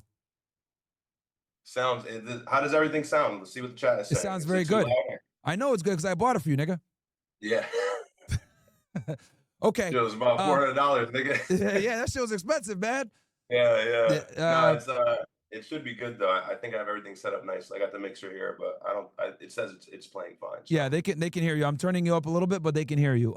So Ryad, I read them the tweet that you helped me write. And I also showed them the video from Asim Al Hakim on the meet. So I guess you could kind of take them through everything, bro, because I kind of gave them your background that you're very religious. You understand you've read, you know that you have the Quran memorized. You know who all the scholars are and shit like that. So I'll just kind of turn it to you, and you can say what you want to say. You sure you want me to cam up on this? Yeah, you can cam up. I don't mind. My cam's on. It's up to you. All right, but I'm looking at myself. All right, I'll put you on screen. We just won't talk about nothing crazy. Yeah, keep it strictly religious. All right, cool. All right, you guys here. Welcome, me and my brother, chat. Me and my brother. Let me hold on. Let me get this shit right here. Let me turn my camera on real quick.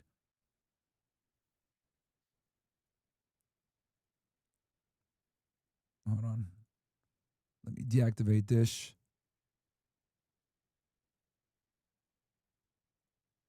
All right, cool. All right, can you see me? I can see you. All right, you ugly nigga. See me? Yeah, I can see you. You ugly. All right. I'm handsome.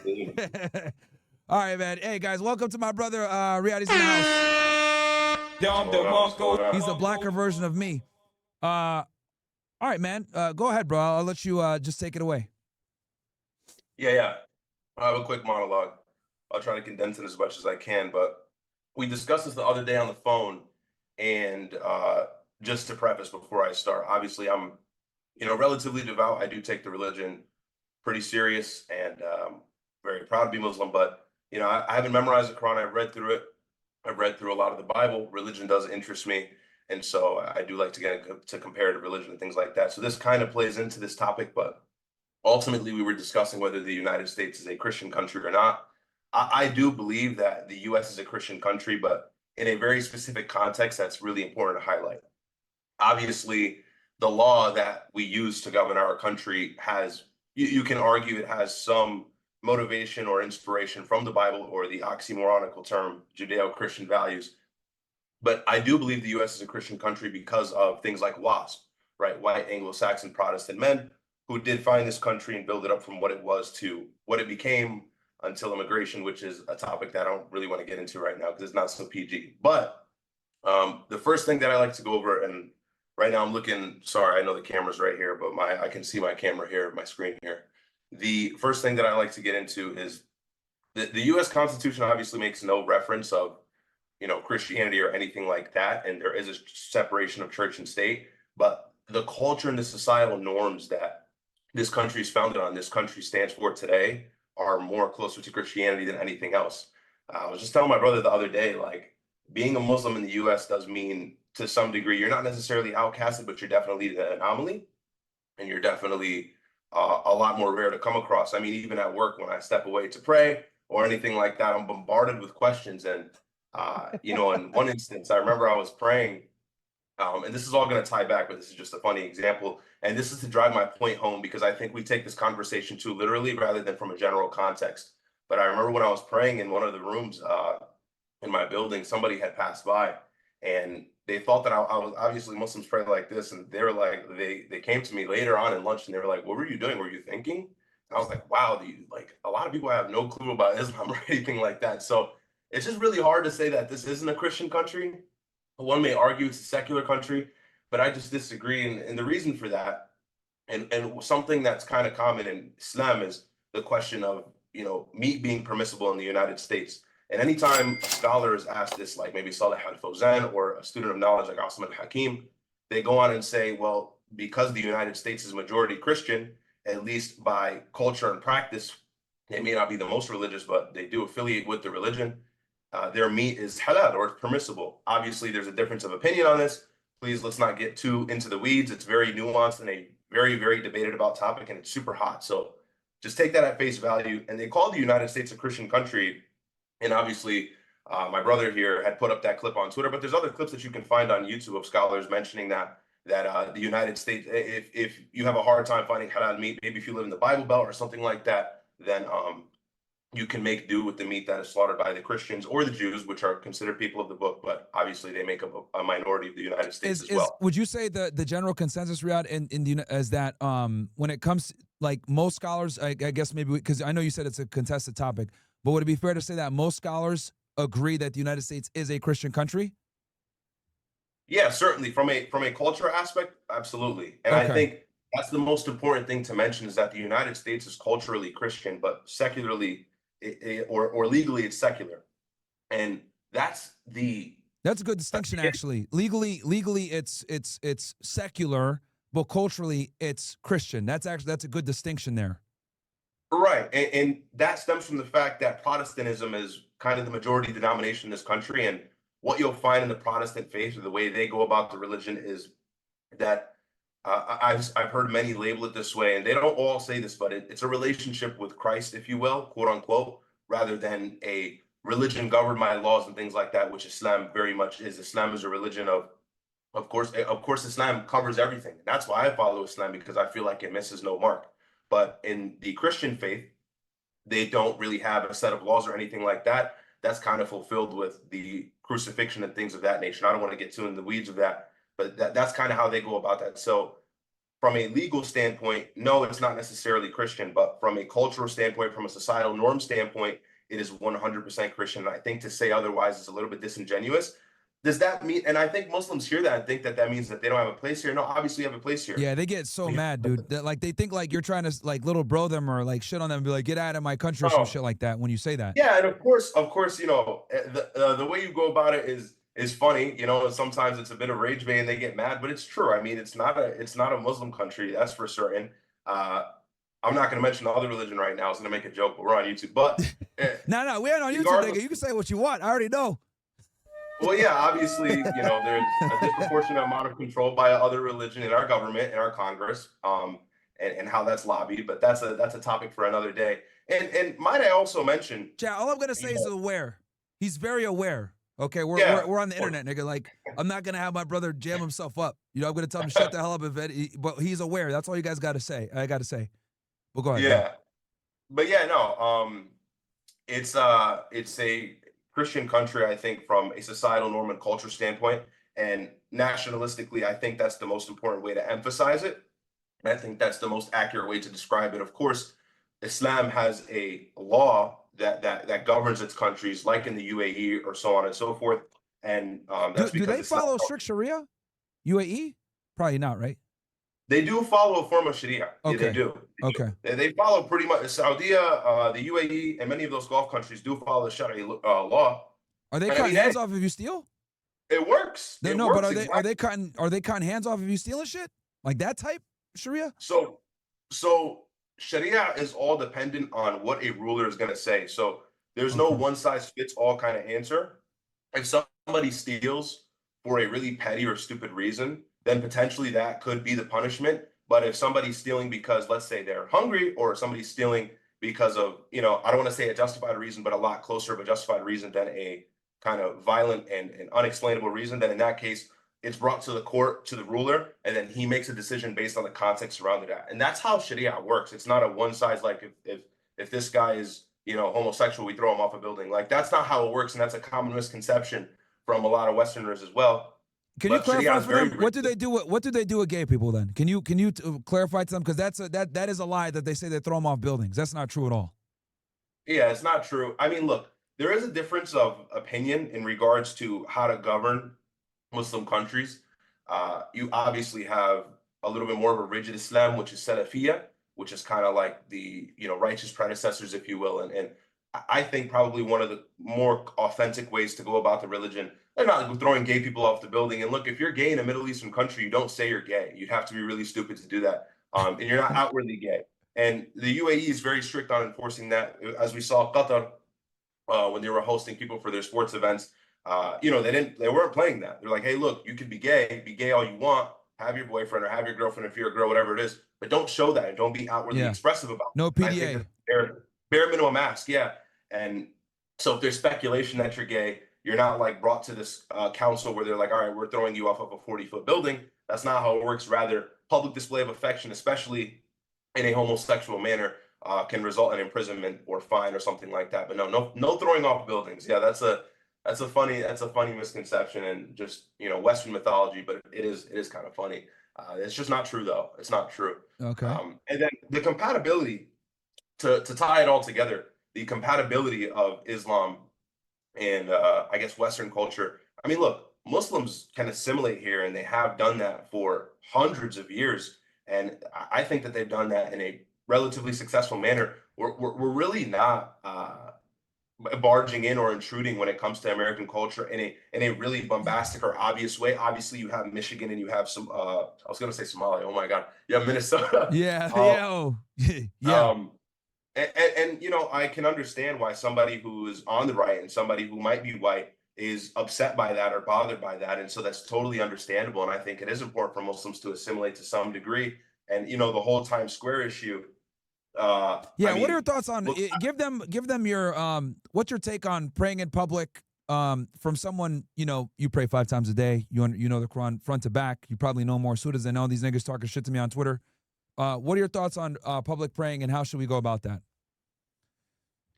Yeah, so I mean, look, there's many aspects to it, but to cover it with a blanket, I do think that it's a little bit counterintuitive to pray in a place like Times Square. Obviously, I believe when they were praying, it was Ramadan, and so they have the night prayer called Tarawih, in which they pray for it. You want me to show you the video, bro? Did you see the video? Yeah, I've seen all the videos on X and everything like that. So, yeah. And look, me personally, I don't agree with it. I don't think that it's necessary. I think that New York is one of the places that actually has a lot of masjids. There's plenty of masajid and plenty of room for people to pray. I did hear some people saying that there weren't room in masjids that day. I don't really believe that. I don't think that's the case, because for the last however many said years, I didn't see us praying in Times Square. So I think there was room in masajid. I think it's Bro, New York City has like some masjids everywhere, bro. There's a lot of Muslims that live in. Yeah. New York City, I believe, has one of the highest Muslim populations in the United States, if not the highest for that matter. So without a shadow of a doubt, I don't think that it was smart. There is scholarly consensus and a lot of valid scholarly opinion from legitimate scholars like Salih ibn Uthaymeen, who say that praying in public, especially in the street, if you're blocking traffic or if there are lights distracting or anything like that, that's makruh. It's not haram or anything like that. I don't want to get into halal and haram because that's not what it is, but it's makruh, meaning it's disliked. So it's not really preferred. Oh, another thing for you niggas. My brother is a fluent Arab speaker as well. Okay? So, ما عربي مكسر زي Yeah. I mean, I can speak better than you, that's for sure. Yeah, You're getting better though. Yeah, it's just You're getting trash, better. bro. It's trash. You're getting better. I got to work with the. I was impressed the other day when you were speaking for a second. I had some practice. Yeah. But anyway, sorry. Keep going, bro. Go ahead.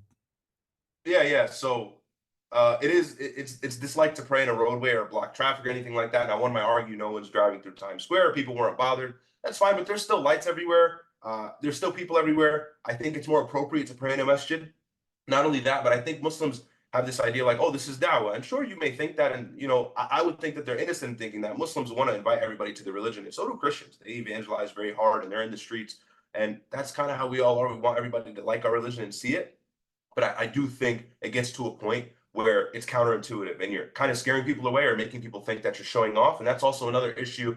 Are you showing off? And that's a question you have to ask yourself. Of course, God knows our intentions, but that can be problematic as well from the Islamic faith. If you're showing off, that is a major, major sin.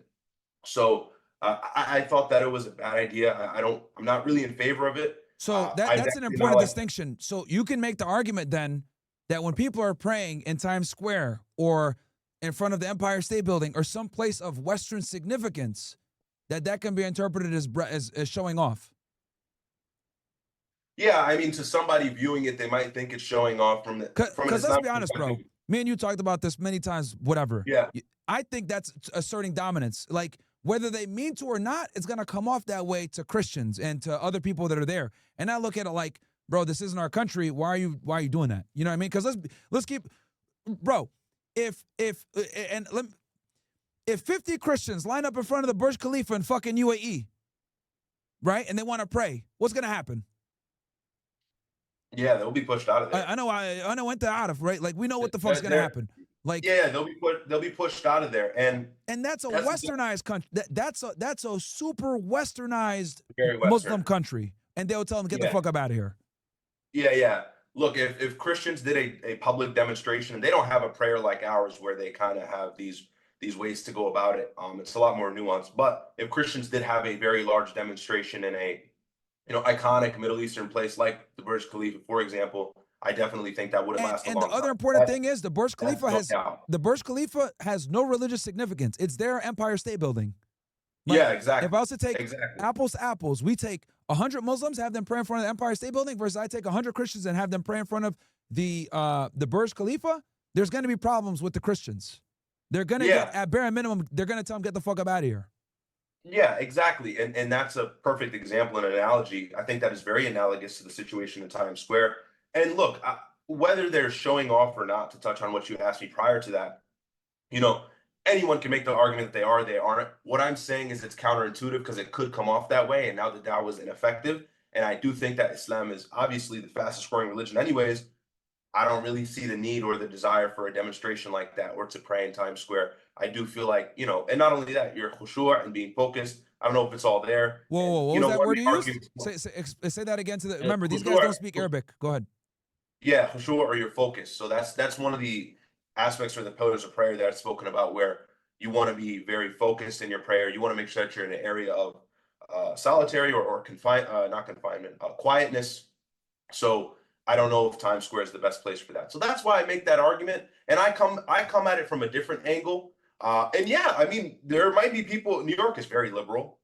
So New York is not the best example, but there are people who might think like, yo, this is like this is a display of domination or control or power. So it can be an issue from that point as well. And look, us Muslims make up a very, very small percentage of the United States. So the whole they're taking over, obviously we know it's Hasbara, but we do have to play our part too and be a little bit careful about how we do these things in order to avert the condemnation or the feeling of being condemned. Because it's unfortunate, but a white culture is kind of dying and the white birth rate is low. And so when they see these things, they're like, yo, we got to lock in. And we're kind of already poking the bear. And I want to rather just keep it where we are and keep our religions to ourselves. And we can do da'wah and we can do tables, but the public prayer with the speaker could be a little bit more problematic. And that's when things gain some friction and become an issue. So that's my stance on that. And the compatibility with Western culture, again, obviously Islam is governed by, any Muslim country is governed by Islam, right? Islam has rules set out for Muslim countries and how to go about banking and trading. And the Quran goes into all of this.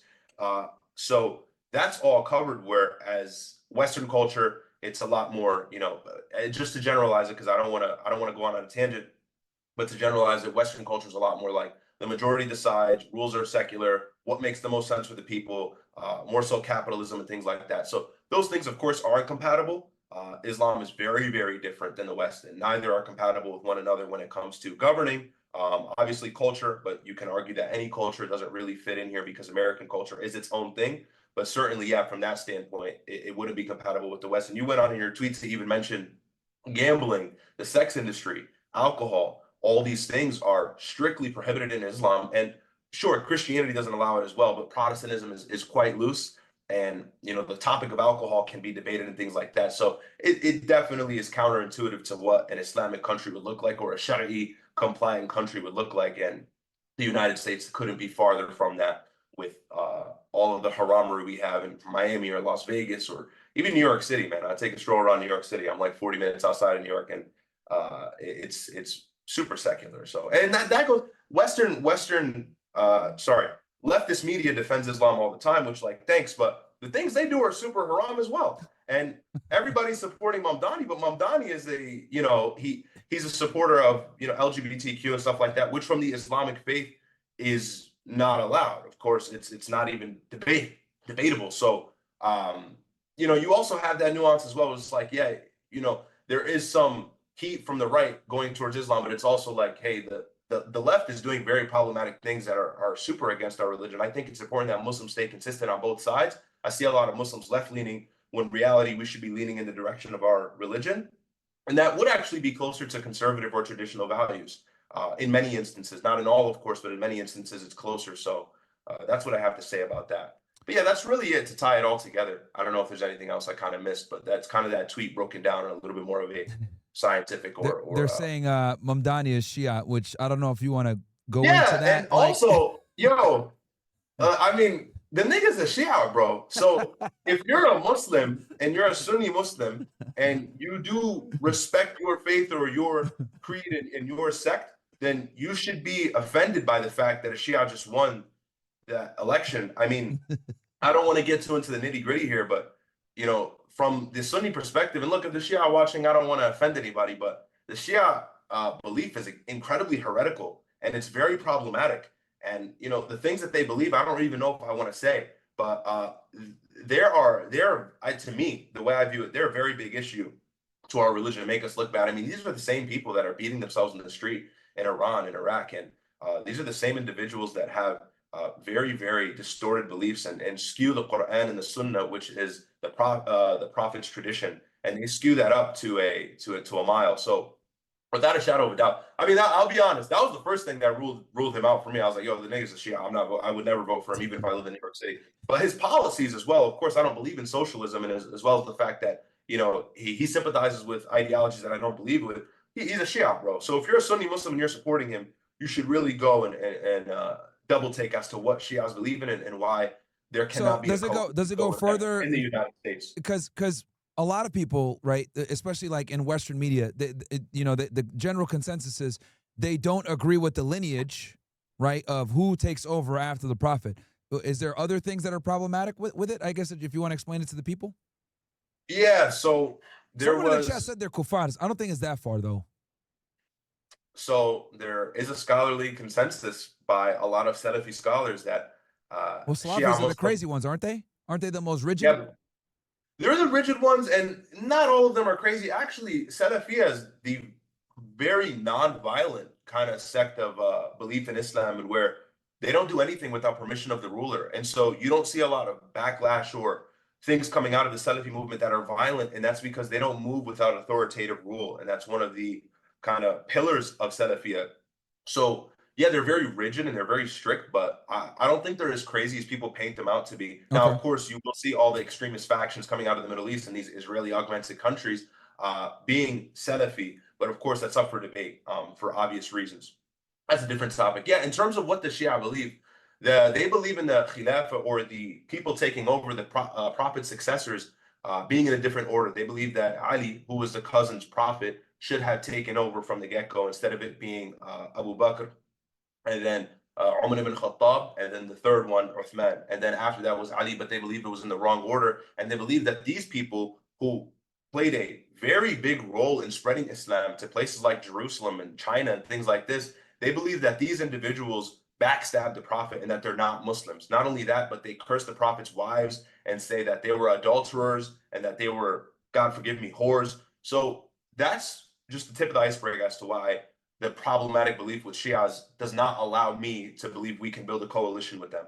And until the day comes where the stakes get high enough, I don't think that it's an appropriate time to do that, especially in the United States. So that's why I'm really not a fan of anybody who's a Shia in terms of them governing our politics. And the last person that I would ever vote for is Mamdani, especially since he's a socialist. And I don't even need to get into why that's problematic. I don't really believe in that. But yeah, that's kind of some of the reasons. If to make things simple for you guys, without getting my brother in trouble, basically he agrees with me politically on almost everything. Yeah, I'll just keep it at that. I won't really go too much further. You know what? I will. I'll have it where I'm sure these guys probably have questions for you, Ryad. And shout out to you, man. Brave as hell coming on stream with your face on, nigga. Damn, man, what the hell? And bro, you slacking with the waves, man. Like, what's going on here? You should be. You're not brushing. Bro, brushing hair is a waste of time. Bro. Yeah, it is a waste of time. You might as well cut that shit off, man. You get lazy. Don't get mad. It's still here. It's still here, right? We're not fitting yet. Yo, bro, yeah, but that shit is trash on the top, man. It's only on the side. All yeah, right. I know. I don't brush my hair anymore. I don't know. It's just stuck there. Are you spinning, nigga? Your hair is straight as hell. Well, hold on, bro. Hold on. When I had my shit going, I destroyed you and everything. So I don't even want to hear nothing. I cut my shit off because I just was defeating you so bad that there was no point for me to keep my hair. I'll concede you did have better waves than me. You got softer hair than me. Yeah. So what, nigga? No, you have the real naps. That means you could get the real waves. My hair is much harder. Yeah, you got the real naps, man. You're like a straight real black person. That's not that bad. It's pretty. It's all right, man. Yeah, it's all right. You got the real nigga hair. All right.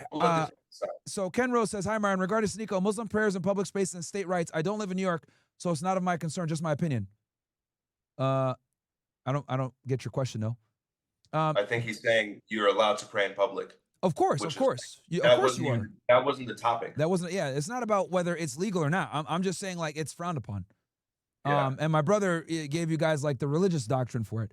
Okay, in a mass demonstration, it's frowned upon. Yeah, like especially if it's blocking foot traffic and could be distracting for the prayer as well. Then that's when, yeah, that's like praying outside or praying publicly like that is only like if you can't get to a mosque or whatever. But like, bro, these niggas are praying like in like public areas where there's a lot of foot traffic. Like they're not going in the corner and doing it.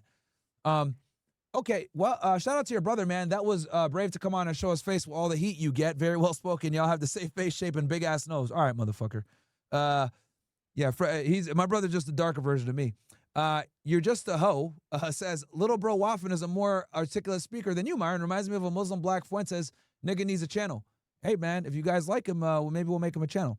Peter Bailey, Myron, you remember when your waves were spinning like that? Yeah, I do, but they were better. Honor says, your brother looks better. Pose. Damn, boy, you guys are gay.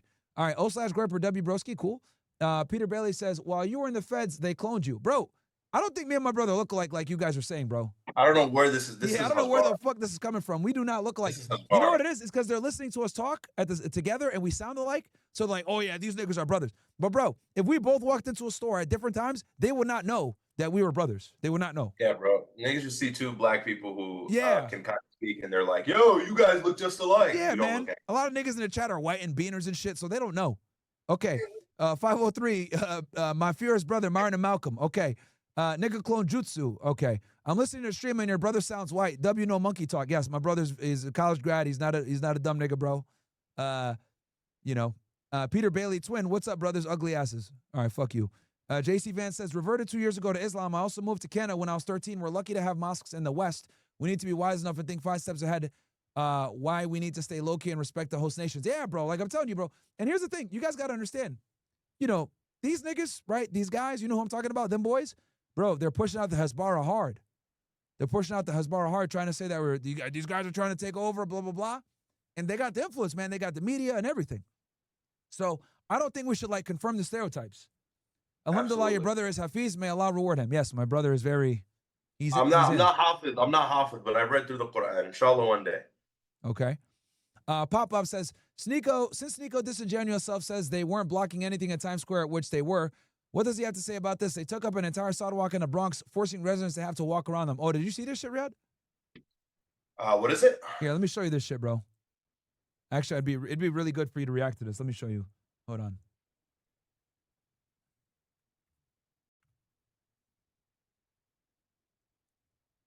Okay. Let me get this shit right here. See if I can share it by. Okay, right here. Can you see this? Yes, I see it. October 3rd, NYC, the Bronx. Okay. Actually, you know what? Hold on. No, I can't do that. That's hold on. Because I need them to see it and you to see it. So hold on one sec. Let me open up Zoom real quick. Hold on. Fucking technology, man. This shit's fucking lame. Hold on, man.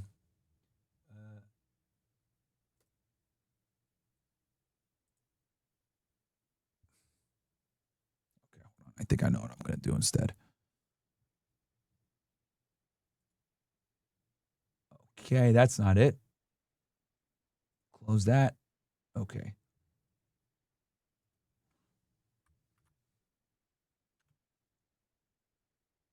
If I put this here.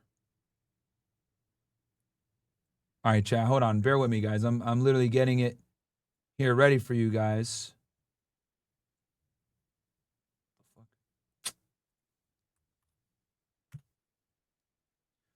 Okay. Okay, hold on, making this thing bigger.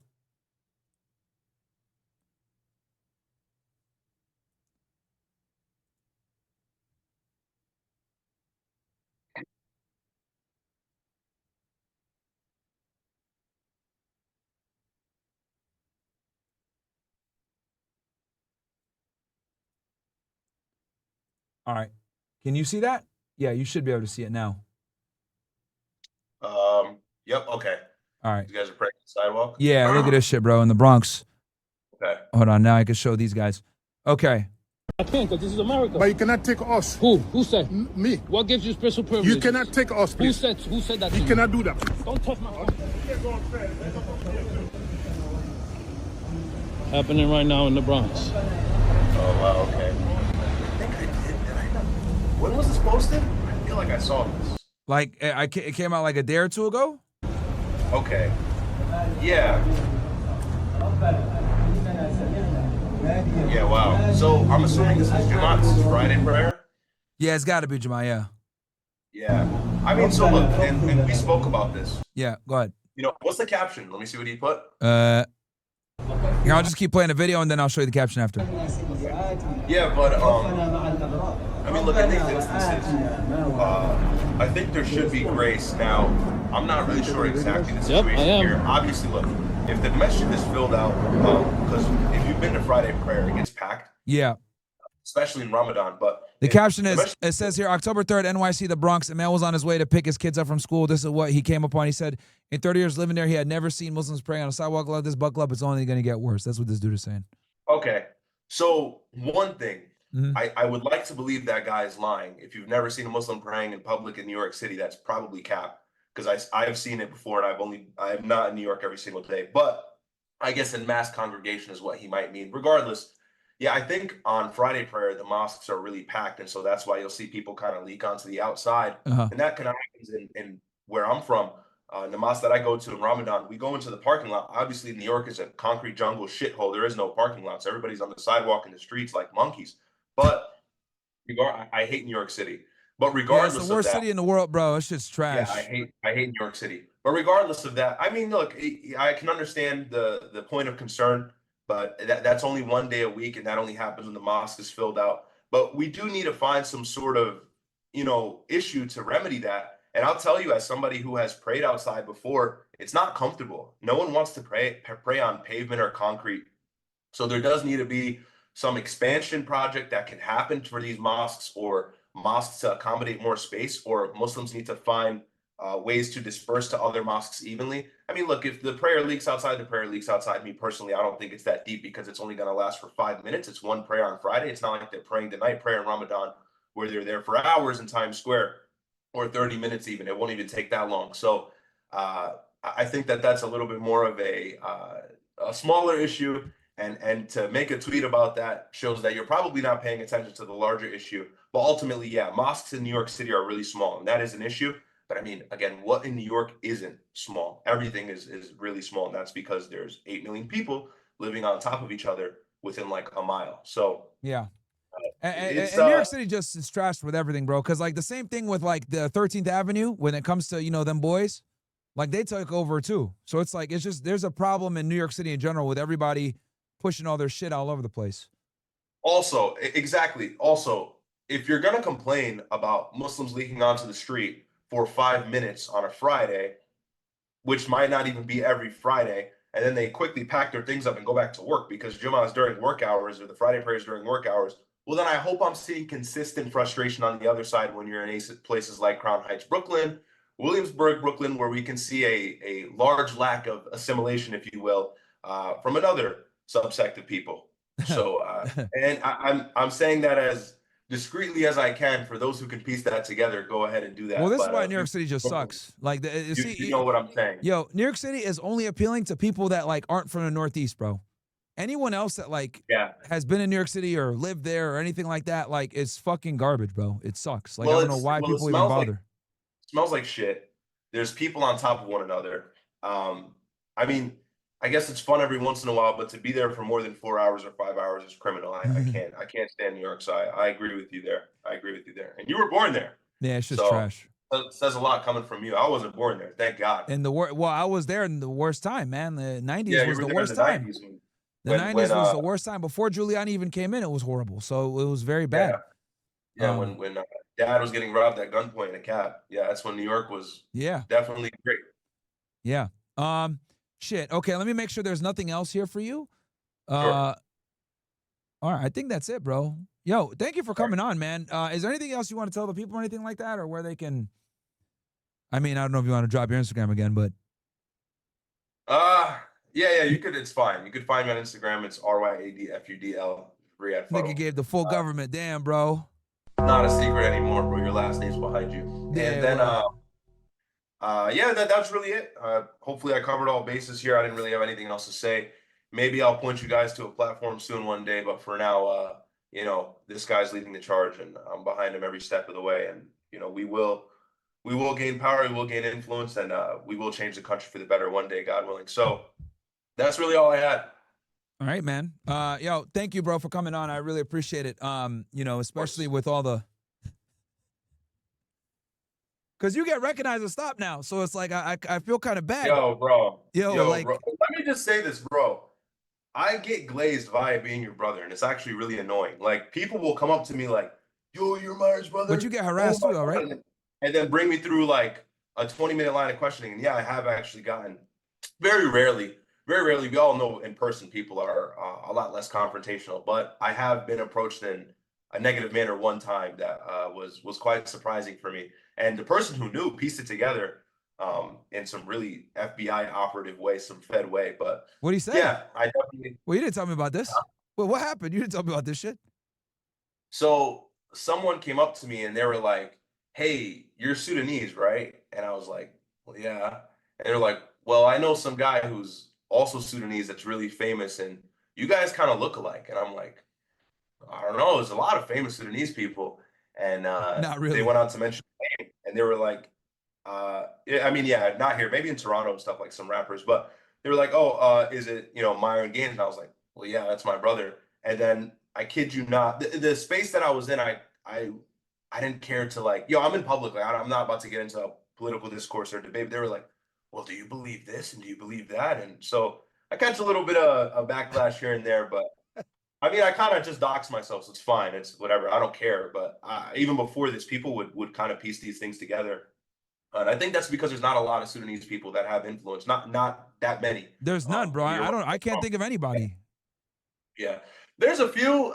I can't even think of them off the top of my head. Nah, I've seen bro, them. they're all Somalis and Ethiopians, bro. It's just us. Yeah, we got to get our motion. We don't up, bro. got no motion, man. Yeah, we got no motion. Yo, all those guys, Okay. all those people you think are famous are Somalians, bro. The pirate The niggas. emotions coming from this corner, nigga. They'll see. Yeah, Give it- bro. give it some time. We're the only You're ones. the- We got to take it over because I'm telling you, man, these pirate niggas making us look crazy. You're the forefront of the movement. Yeah, Somali's got a lot of motion, bro. They do. That's unacceptable. We got to catch up. It's super unacceptable. Yes, let's go. Let's go with that racism. Yes, it is unacceptable. We got to They take got a over, lot of bro. motion, bro. We got to catch These up. niggas don't even speak Arabic, bro. Like, what the fuck is going on, man? Like, yo, like what? Yeah, we're better, aren't we? Get these poverty Africans the Better. fuck up out of here, man. Yeah, well, you definitely. I look like really black. I mean, you're black too, but No, I never get. They never know I'm Sudanese though, bro. Ever. They yeah, never that's do. brain dead. You do look more Arab than I do, so I don't know how that doesn't happen. But Bro. They think I'm Ethiopian, bro. I just take that shit as an insult, man. yeah, damn. When people call me Somalian or Ethiopian, I should get fucking pissed, bro. Do I look like a fucking pirate? Is my name fucking Blackbeard? Like, what the fuck is this, man? Somali is crazy. I'll be honest. That's When an I'm called insult. Somali, I've been called Somali a handful of times, and I was a little bit upset, and then I had to act like I didn't care. Yeah, But bro. that's Like, yo, you definitely- got a pretty crispy hairline. You don't got a big forehead. Yeah. Like, bro, that's an insult, man. Yeah, there are some very, very telling features about a Somali person that you know right away when you're talking to one. So for people to call me Somali, it's like, are you rage baiting me? Are you trolling me? But it's fine. Yeah, It's fine, bro. whatever. Yeah, we're all black. We're all black. So we're Oh all no, black. no, we're not, bro. We're not black, We're just grouped together. No, that's what they say. bro. So we're just not. We're grouped not. together. Bro, we're tethers. You heard about this, right? We're tethers. Yeah. Yeah, we're tethers, bro. We're not really black. Some guys in the chat are saying you actually look black, but unlike me, unlike me. But Yeah, I'm more than you. I Yeah. think so. yeah, bro, guys, this nigga, yo, you got some good lighting, bro, because you dark as hell, nigga. Yeah, well, I did that on purpose. I got the window right behind the damn screen, nigga. I don't have professional lighting like you. You want to flip your camera to your $1,000 lighting setup? I can't get that. Yeah, so man. we gotta get the natural sunlight where we can. Yeah, man, because like, yo, who's darker, you or Fresh? Bro, Fresh is darker than me. We're not doing this. We're all darker, bro. We're not doing this. We're not. I don't know if we. I could have sworn we had a picture. It's gonna take me forever to find it, but I think that he's darker than me. Not by a lot though. I will admit I'm a black ass nigga. Like I'm dark, but he's a smidge darker. You know, there's a difference. There's a difference there. So. Fair enough, man. But no, it was as you guys can see, my brother has a good sense of humor, man. We make jokes all the time. He actually has a real job though, so we got to keep it. You know what I mean? I can't go too crazy. Yeah, no, yo, thank you so much for hopping on, bro. I hope I didn't wake you up or anything else like that because I know it's your day off. It's fucking Veterans Day, man. Yeah, it's Veterans Day. Shout out to the veterans. No, you're I'm good. going to Ohio today. We're gonna be at OSU. Oh yeah. Yeah. Well, isn't that in 2 days? No. No. Well, I fly tonight and then I'm gonna do my shit tomorrow. You want to go? You probably got work and shit, but Well, I got work. You should. Damn, don't worry about it. Last week? Don't worry about it. Come with me to the next one. Come with me to the next one. You know, us in the Matrix. Since it's been so long since you've been in the Matrix, let me remind you, we can't just call off of work and do what we want. You know, we're actually slaves and sit down and listen to somebody for 8 hours. So until I don't have to do that, you can't give me last minute notice. Yo, but, what was that term that you used for when niggas say shit that's like a career ender? You had a very funny term for that shit. I think I said the Matrix ender.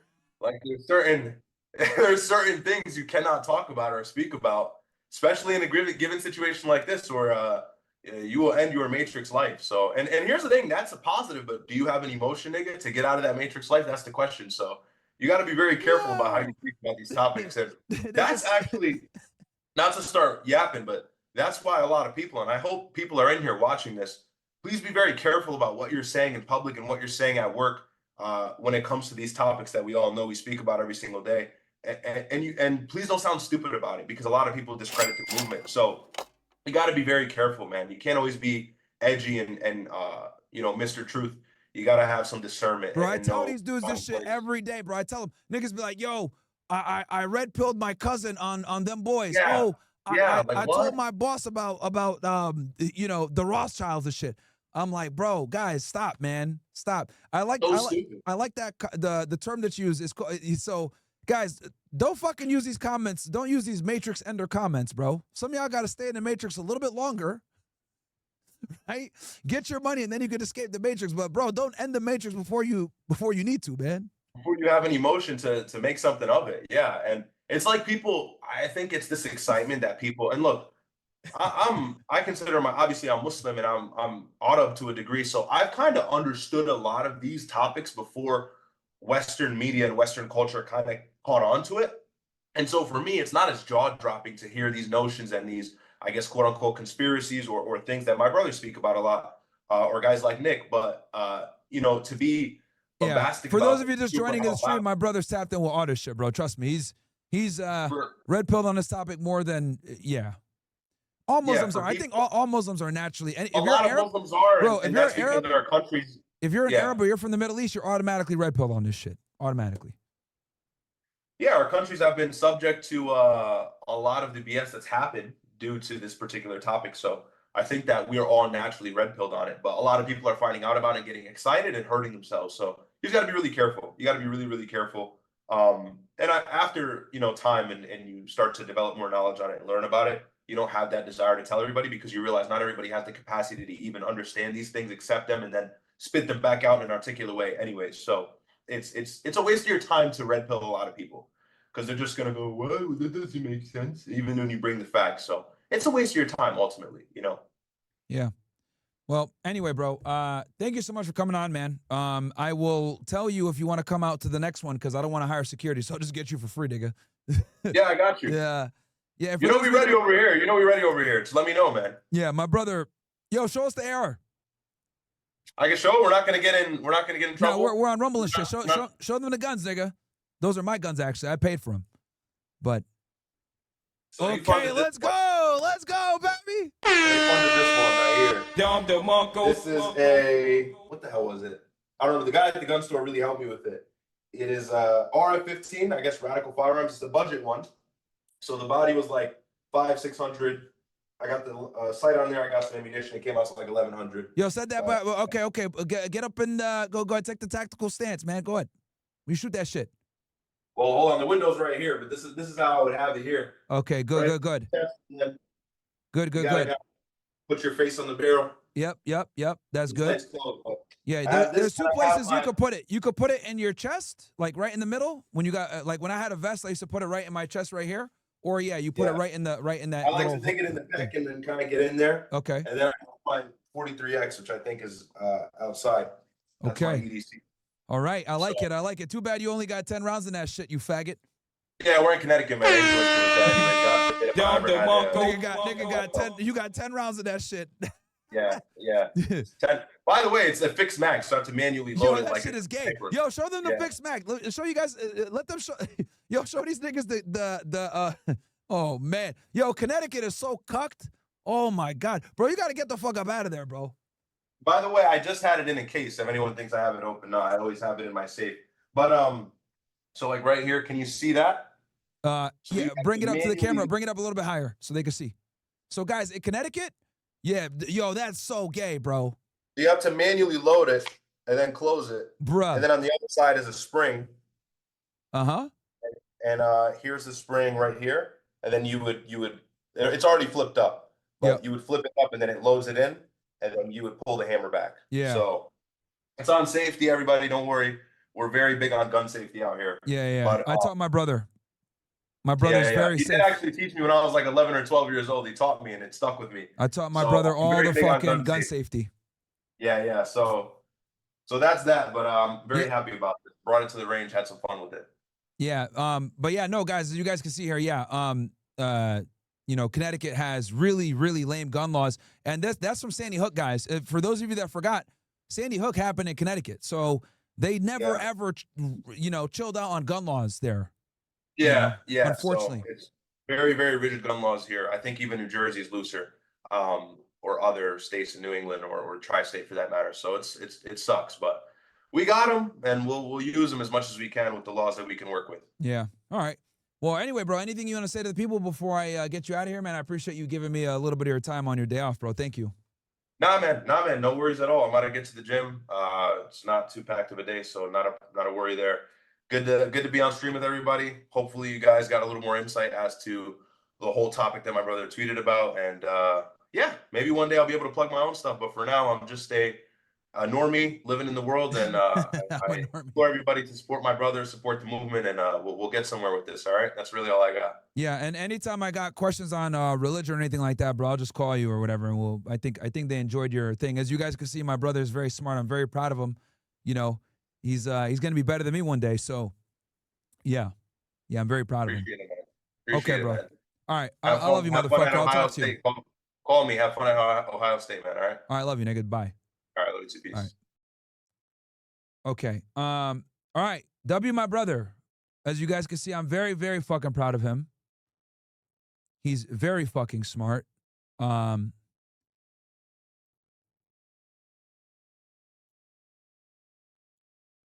So yeah, anyway, yeah, that's my little brother, guys. He's I'm 12 years older than him, but every time I talk to him, I'm always very, very impressed when I talk to him, man. I love him very, very much. We talk pretty often. But yeah, when it comes to like religious stuff or whatever, I hit him up. You know what I mean? And I guarantee you, he knows more than a lot of these stupid niggas on Twitter that be talking about, oh, bro, it's not about separation of church and state. Shut the fuck up. All right, I think it's time to make fun of our boy, Akaash here. I think we could go on YouTube, chat. I'm talking with YouTube right now, and I think we can go live, niggas. So I think it's time to turn on YouTube for a little bit, and then we're going to go OSS. But yeah, that's my brother, guys. That is my brother. I'm very proud of him, man. I really am. He graduated college like 2 years ago. I went to his graduation. All right, niggas, let me get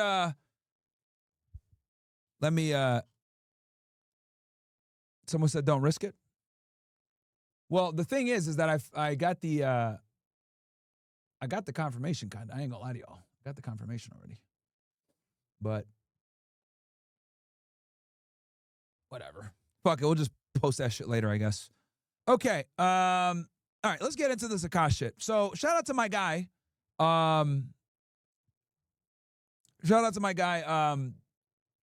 Kool-Aid Assassin, who made this compilation. So let's go ahead and get this thing going here.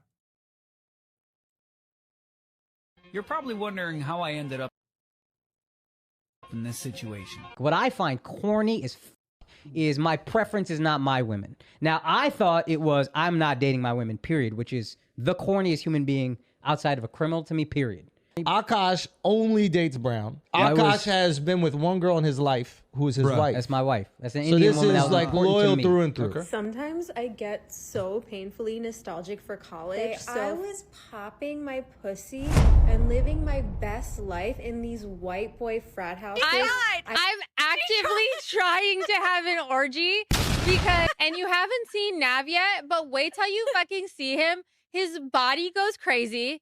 His face card always slays, never declines. And it's kind of weird because I'm talking about your husband. I just know that Nav's dick is like at least 10 inches. Okay, I have two butthole stories. So one time I met this guy on Tinder and I made the dumb mistake of letting him sleep over, like not really wanting to fucking hook up.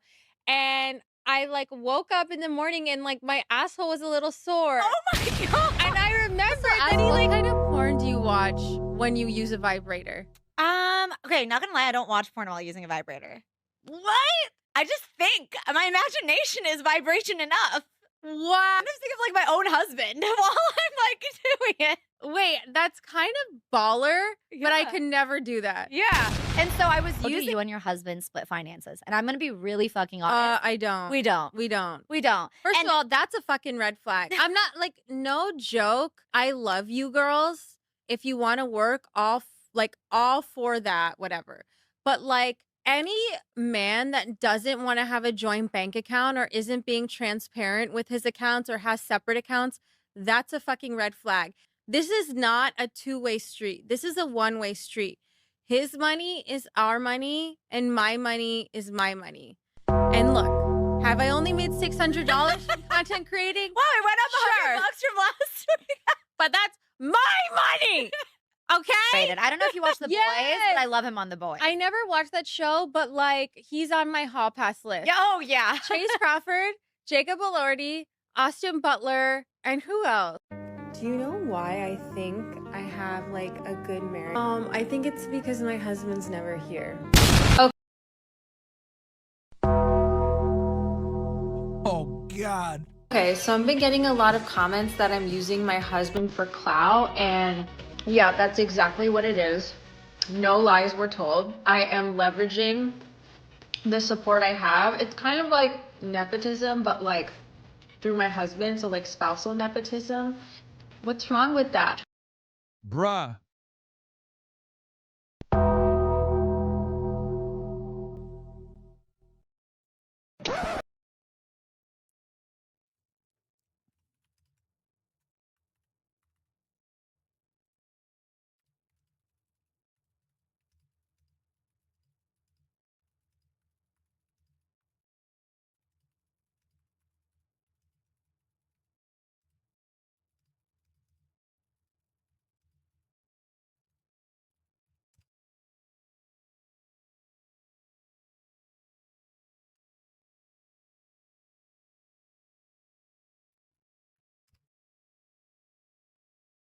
Holy shit, bro. That is embarrassing.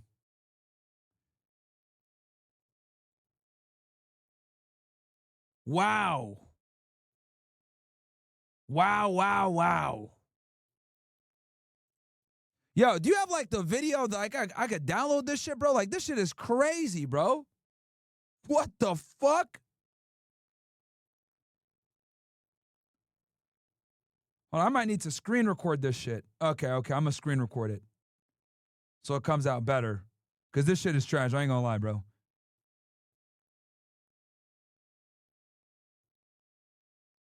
Okay, hold on. Bro, holy. Okay.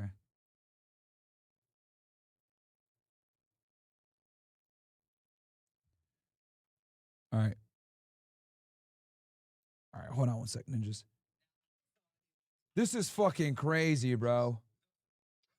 This is fucking embarrassing, dude. And this guy had the fucking nerve to talk shit to me all this time? Bruh.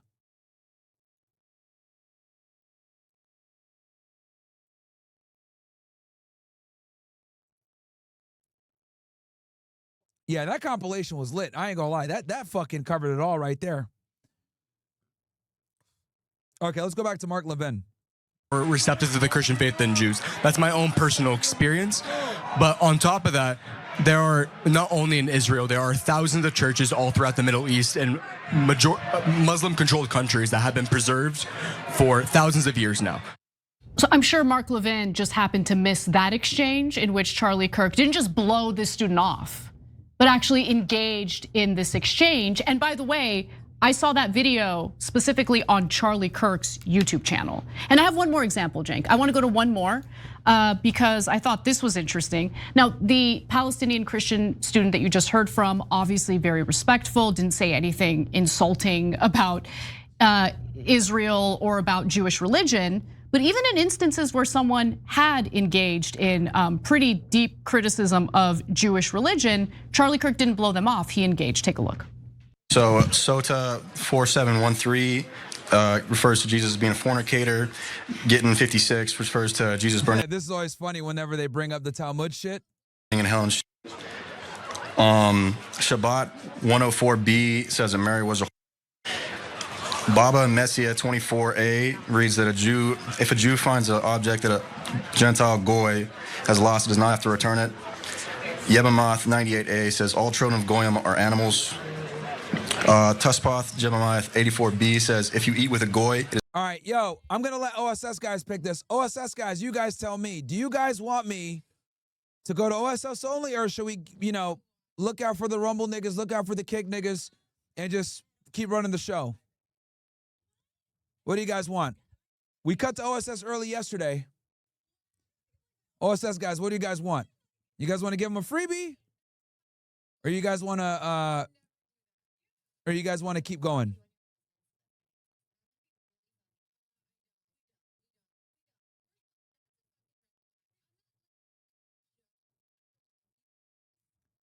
What do you guys want?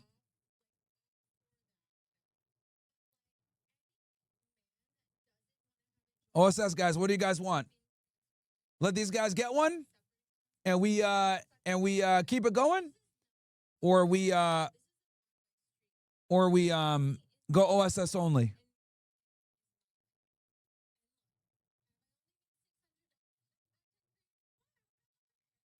I'll do a vote. I'll do a vote. I'll let OSS guys right now. We're going to create a poll, niggas.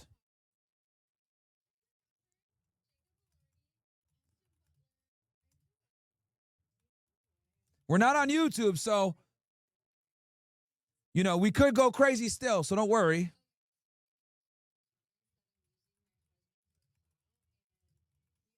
I'll let you guys decide, bro.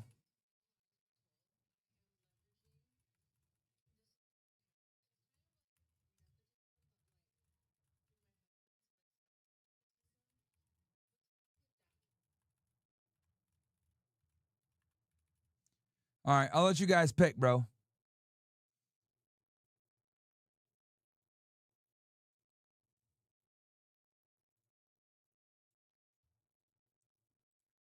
OSS niggas, you guys go ahead and vote.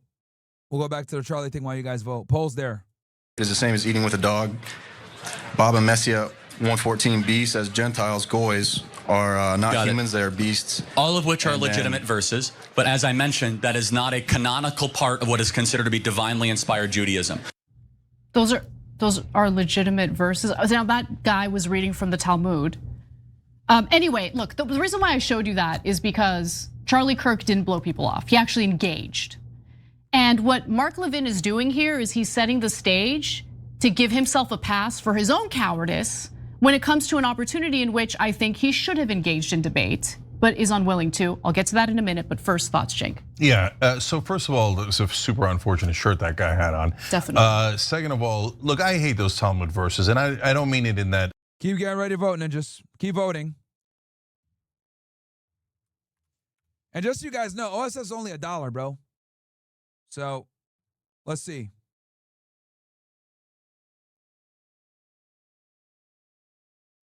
Oh, the Talmud is bad. I mean it that, guys, if you go back into any of the religious texts, you'll find a lot of terrible verses in all of the religions. So don't make it like, oh, all Jews believe that stuff, right? They don't, you're right. Yeah, just some fundamentalist lunatics might, but overall, most Jews don't believe that stuff at all, okay? So I just want to be clear about that. Now back to Mark Levin. So I noticed something really interesting there. I'll get to that in a sec. So first, his strategy is, I'm dismissing Tucker. I'm dismissing him. I won't even talk. I mean, I would kick his ass in debate. Well, Mark, there's one easy way to show that if you engage in the debate, but you're obviously too much of a coward to do that. So now you're doing this as a strategy, right? And to be fair to Mark Levin, because we're the fairest show in America, this is a strategy that has worked for a long time, back when, pro-Israel radicals like Mark Levin controlled media completely. So what they would do is. So this guy is terrified to debate Tucker for some odd fucking reason, man. Odd reason.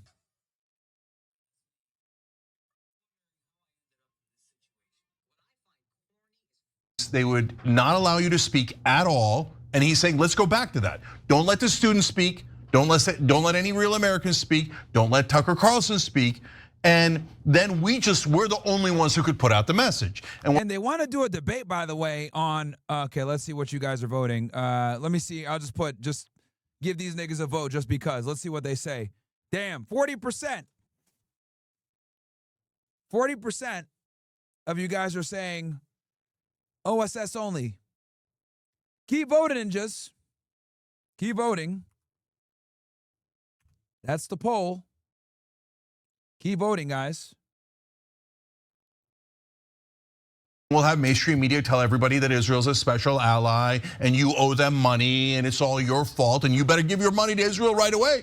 Otherwise, we're gonna call you an anti-Semite and destroy your life, right? So he's trying to go back to a thing that doesn't exist anymore. Yeah, you can get mainstream media. They're still doing it today. I mean, as Harry Enton would say, the mainstream media is stuck in the 1900s, right? Well, 1998 or whatever.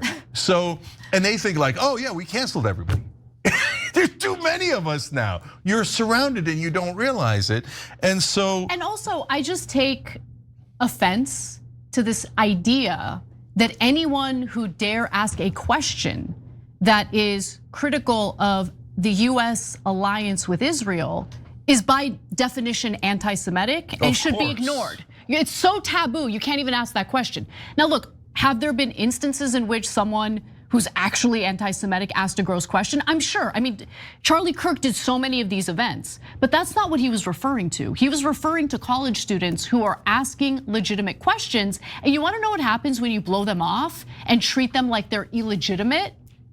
They're probably going to be more open-minded, okay, to groups or individuals who go a little more further than simple criticism of the Israeli government. Yeah, and by the way, we're not reversing cancel culture, because if you did, the first person you'd cancel is Randy Fine, right? He's a genocidal. Yeah, the shit that Randy Fine says is absolutely nuts. Oh wow, you guys are exercising some compassion for these niggas, bro. Wow. Wow. 40% saying stay everywhere. Wow. Yo, OSS niggas, I don't know what the hell's going on, but you guys are fucking being very nice today. I guess it's Veterans Day.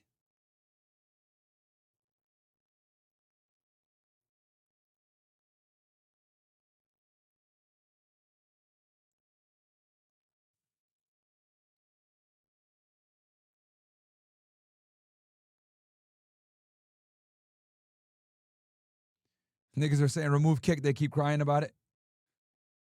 Yeah, niggas really do be crying all the time, bro.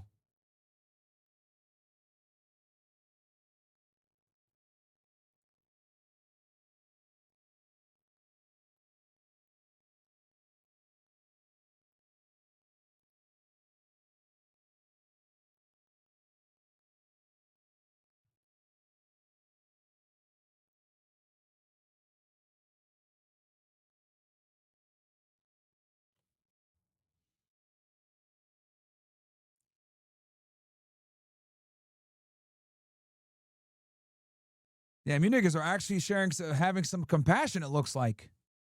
What the fuck? I'm shocked.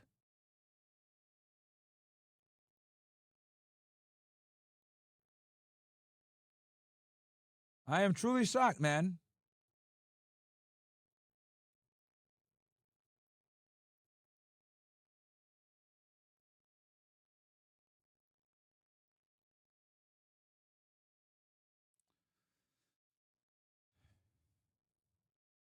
Damn.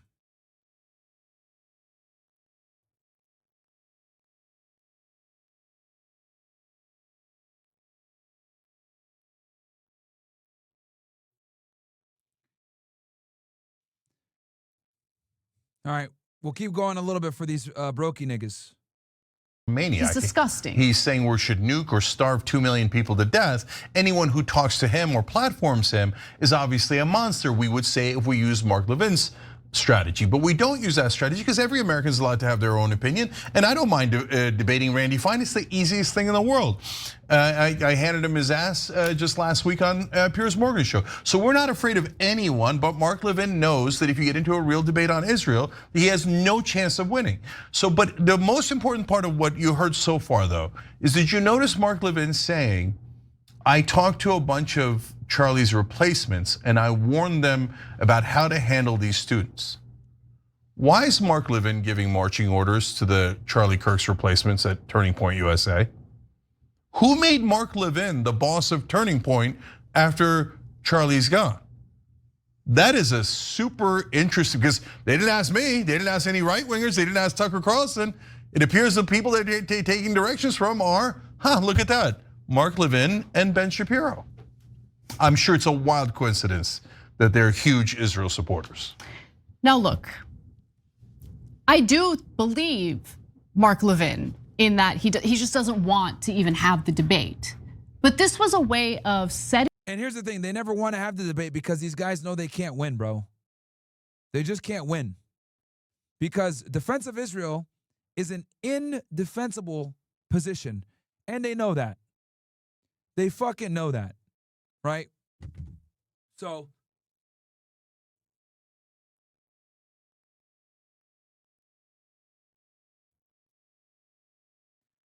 this dude Bumbeezy TV saying that's whack, man. I'm on sub. Bro, what the fuck do you want me to do, you bitch ass nigga? I've literally, they voted. They said keep it for everybody. They get the fuck out, bro. Like, I'm not gonna fucking sit here and like, if you guys voted for this, then what the fuck do you want, bro? I literally put the poll in there, and your fucking bitch ass is bitching, bro. Like, yo, just get the fuck out, bro. Honestly, holy shit, man. There's always somebody fucking crying about some shit, bro. Literally, they voted for it, bro. Fuck you crying about? Bitch ass nigga, bro. What's this nigga's name? Bumbeezy TV, bro. You're about to get kicked out, bro. Honestly, you're about to get kicked out, dude. Like I don't want fucking headaches in the OSS, man. Honestly, dude. I don't want fucking headaches, man. Dude's really bitching when I ran a vote and the nigga said keep it on with everything. What the fuck do you want from me, bro? Holy shit. Like, I literally did a vote and you guys voted for it. And you're mad at me. And only OSS voted, by the way, just so you know. Rumble niggas, I didn't put the link in there for Rumble. It's literally only for OSS niggas, bro. What the fuck, man? Always one dude bitching about some shit, man. Okay, 5315 to my link. What? E-Dog? Bro, I don't know what these links are, bro. I'm not putting them up. We real niggas know OSS/Gripper need to fix these minds out here. Kate says we need the message to get out. We can't reach people in the echo chamber. Veterans Day freebie. Tell me if they want the raw join OSS. Last night when you were going only OSS, YouTube users were butthurt. Join OSS. Boom Boom song from Dan. 15 seconds of this TikTok clip.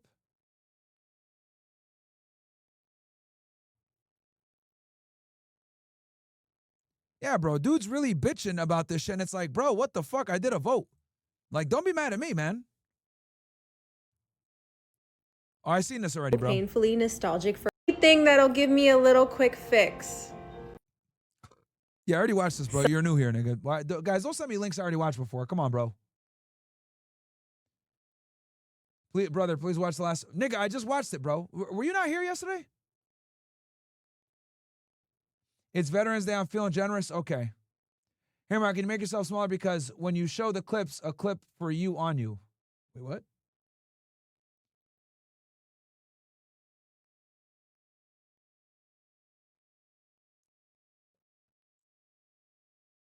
Jazzy says, say love you to your siblings. I agree. Yo, Myron, if you were to get assassinated, who would you want to represent you to continue the fight? I don't know. There's nothing to have that brother alive, Myron. Yep. There, Myron. Any tips to get a new job, going into a job interview? Wear a suit and don't stink. I pull us as an loudspeaker in my company. If anyone don't like it, replace them with the temp worker. Hey, man. Myron, could you cover Elijah Shea for $5 million getting sued by Akash Patel? It's crazy, bro. It's absolutely nuts that they sued him for that. Nice Star W Ryad. But I'll tell you guys this. His girlfriend did threaten to say that she was going to sue anybody that mentioned anything about her and Mossad. She did say that shit on Twitter. I guess she was serious about it.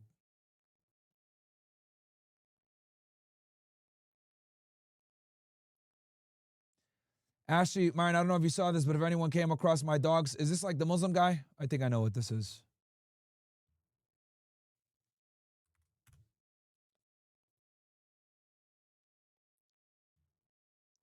This is what I'm gonna do for the OSS niggas. I got y'all.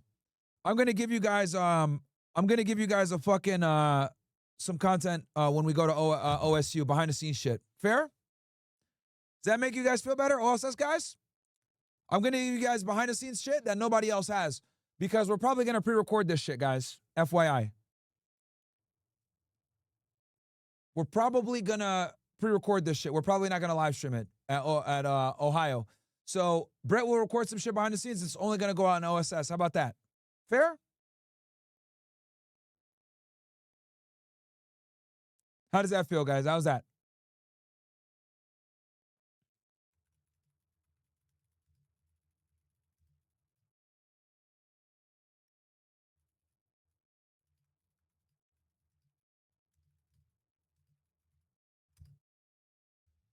There you go. All right. That's the deal. So Brett's going to record, because Brett's coming with me to Ohio, so Brett's going to record shit for you guys behind the scenes. Only OSS, though. Only OSS. It's not going to be for YouTube, Rumble, Kick, nowhere. It's only going to be for OSS. Fair? All right, cool. I love you guys. We'll find the middle ground all the time. I got y'all, bro. Some dude named Buck says stop paywalling your shit. All right, nigga, now I'm going to paywall my shit. Yep, good job, Buckwall, whatever your name is over at fucking Rumble. Fuck you. Now we're going to go to locals only just because you want to be a bitch-ass nigga. I'm going to stick with the people that support me. Good job, dumb fuck. We're going to OSS. You guys want to join? It's only $1. Fuck this guy. We're going to go over and do OSS now. Good job, Buck Up. Dude says, nigga trying to squeeze his friends dry. Okay, bro. Now we're going to go OSS. Good job, dumbass. You fucked it up for everybody else, dummy. Fucking faggot. Now we're going to go over to OSS, nigga. I'm going OSS only. Guys, you want to join in? It's only $1. This stupid-ass nigga Buck Up in the fucking Rumble chat. What's his name? This idiot right here. Let's highlight him on the fucking screen. Where's this stupid-ass nigga? So you guys can see who it is. This fucking retard fucked it up for all you guys just now. Literally just said, yo, I'm going to stay on free. I'm going to give the OSS guy something, and this dumbass has to say something. So good job, fucking retard. You fucking dumbass. Do it. I don't care. Yo, you're crying right now, bitch-ass nigga. You literally are crying over a fucking $1, you fucking faggot. Fuck you. Fuck you. Now we're going over. This is why you can't do, like, this is why, honestly, paywalls are almost required to see who the real niggas are, bro. It's damn near required to see who the real niggas are. Because a dude like this will fucking bitch over $1. Over a fucking $1. Fuck it up for everybody else. That's how you lure them in with $1. Ooh. Dude's a fucking faggot, bro. Couple other niggas saying fuck OSS Rumble.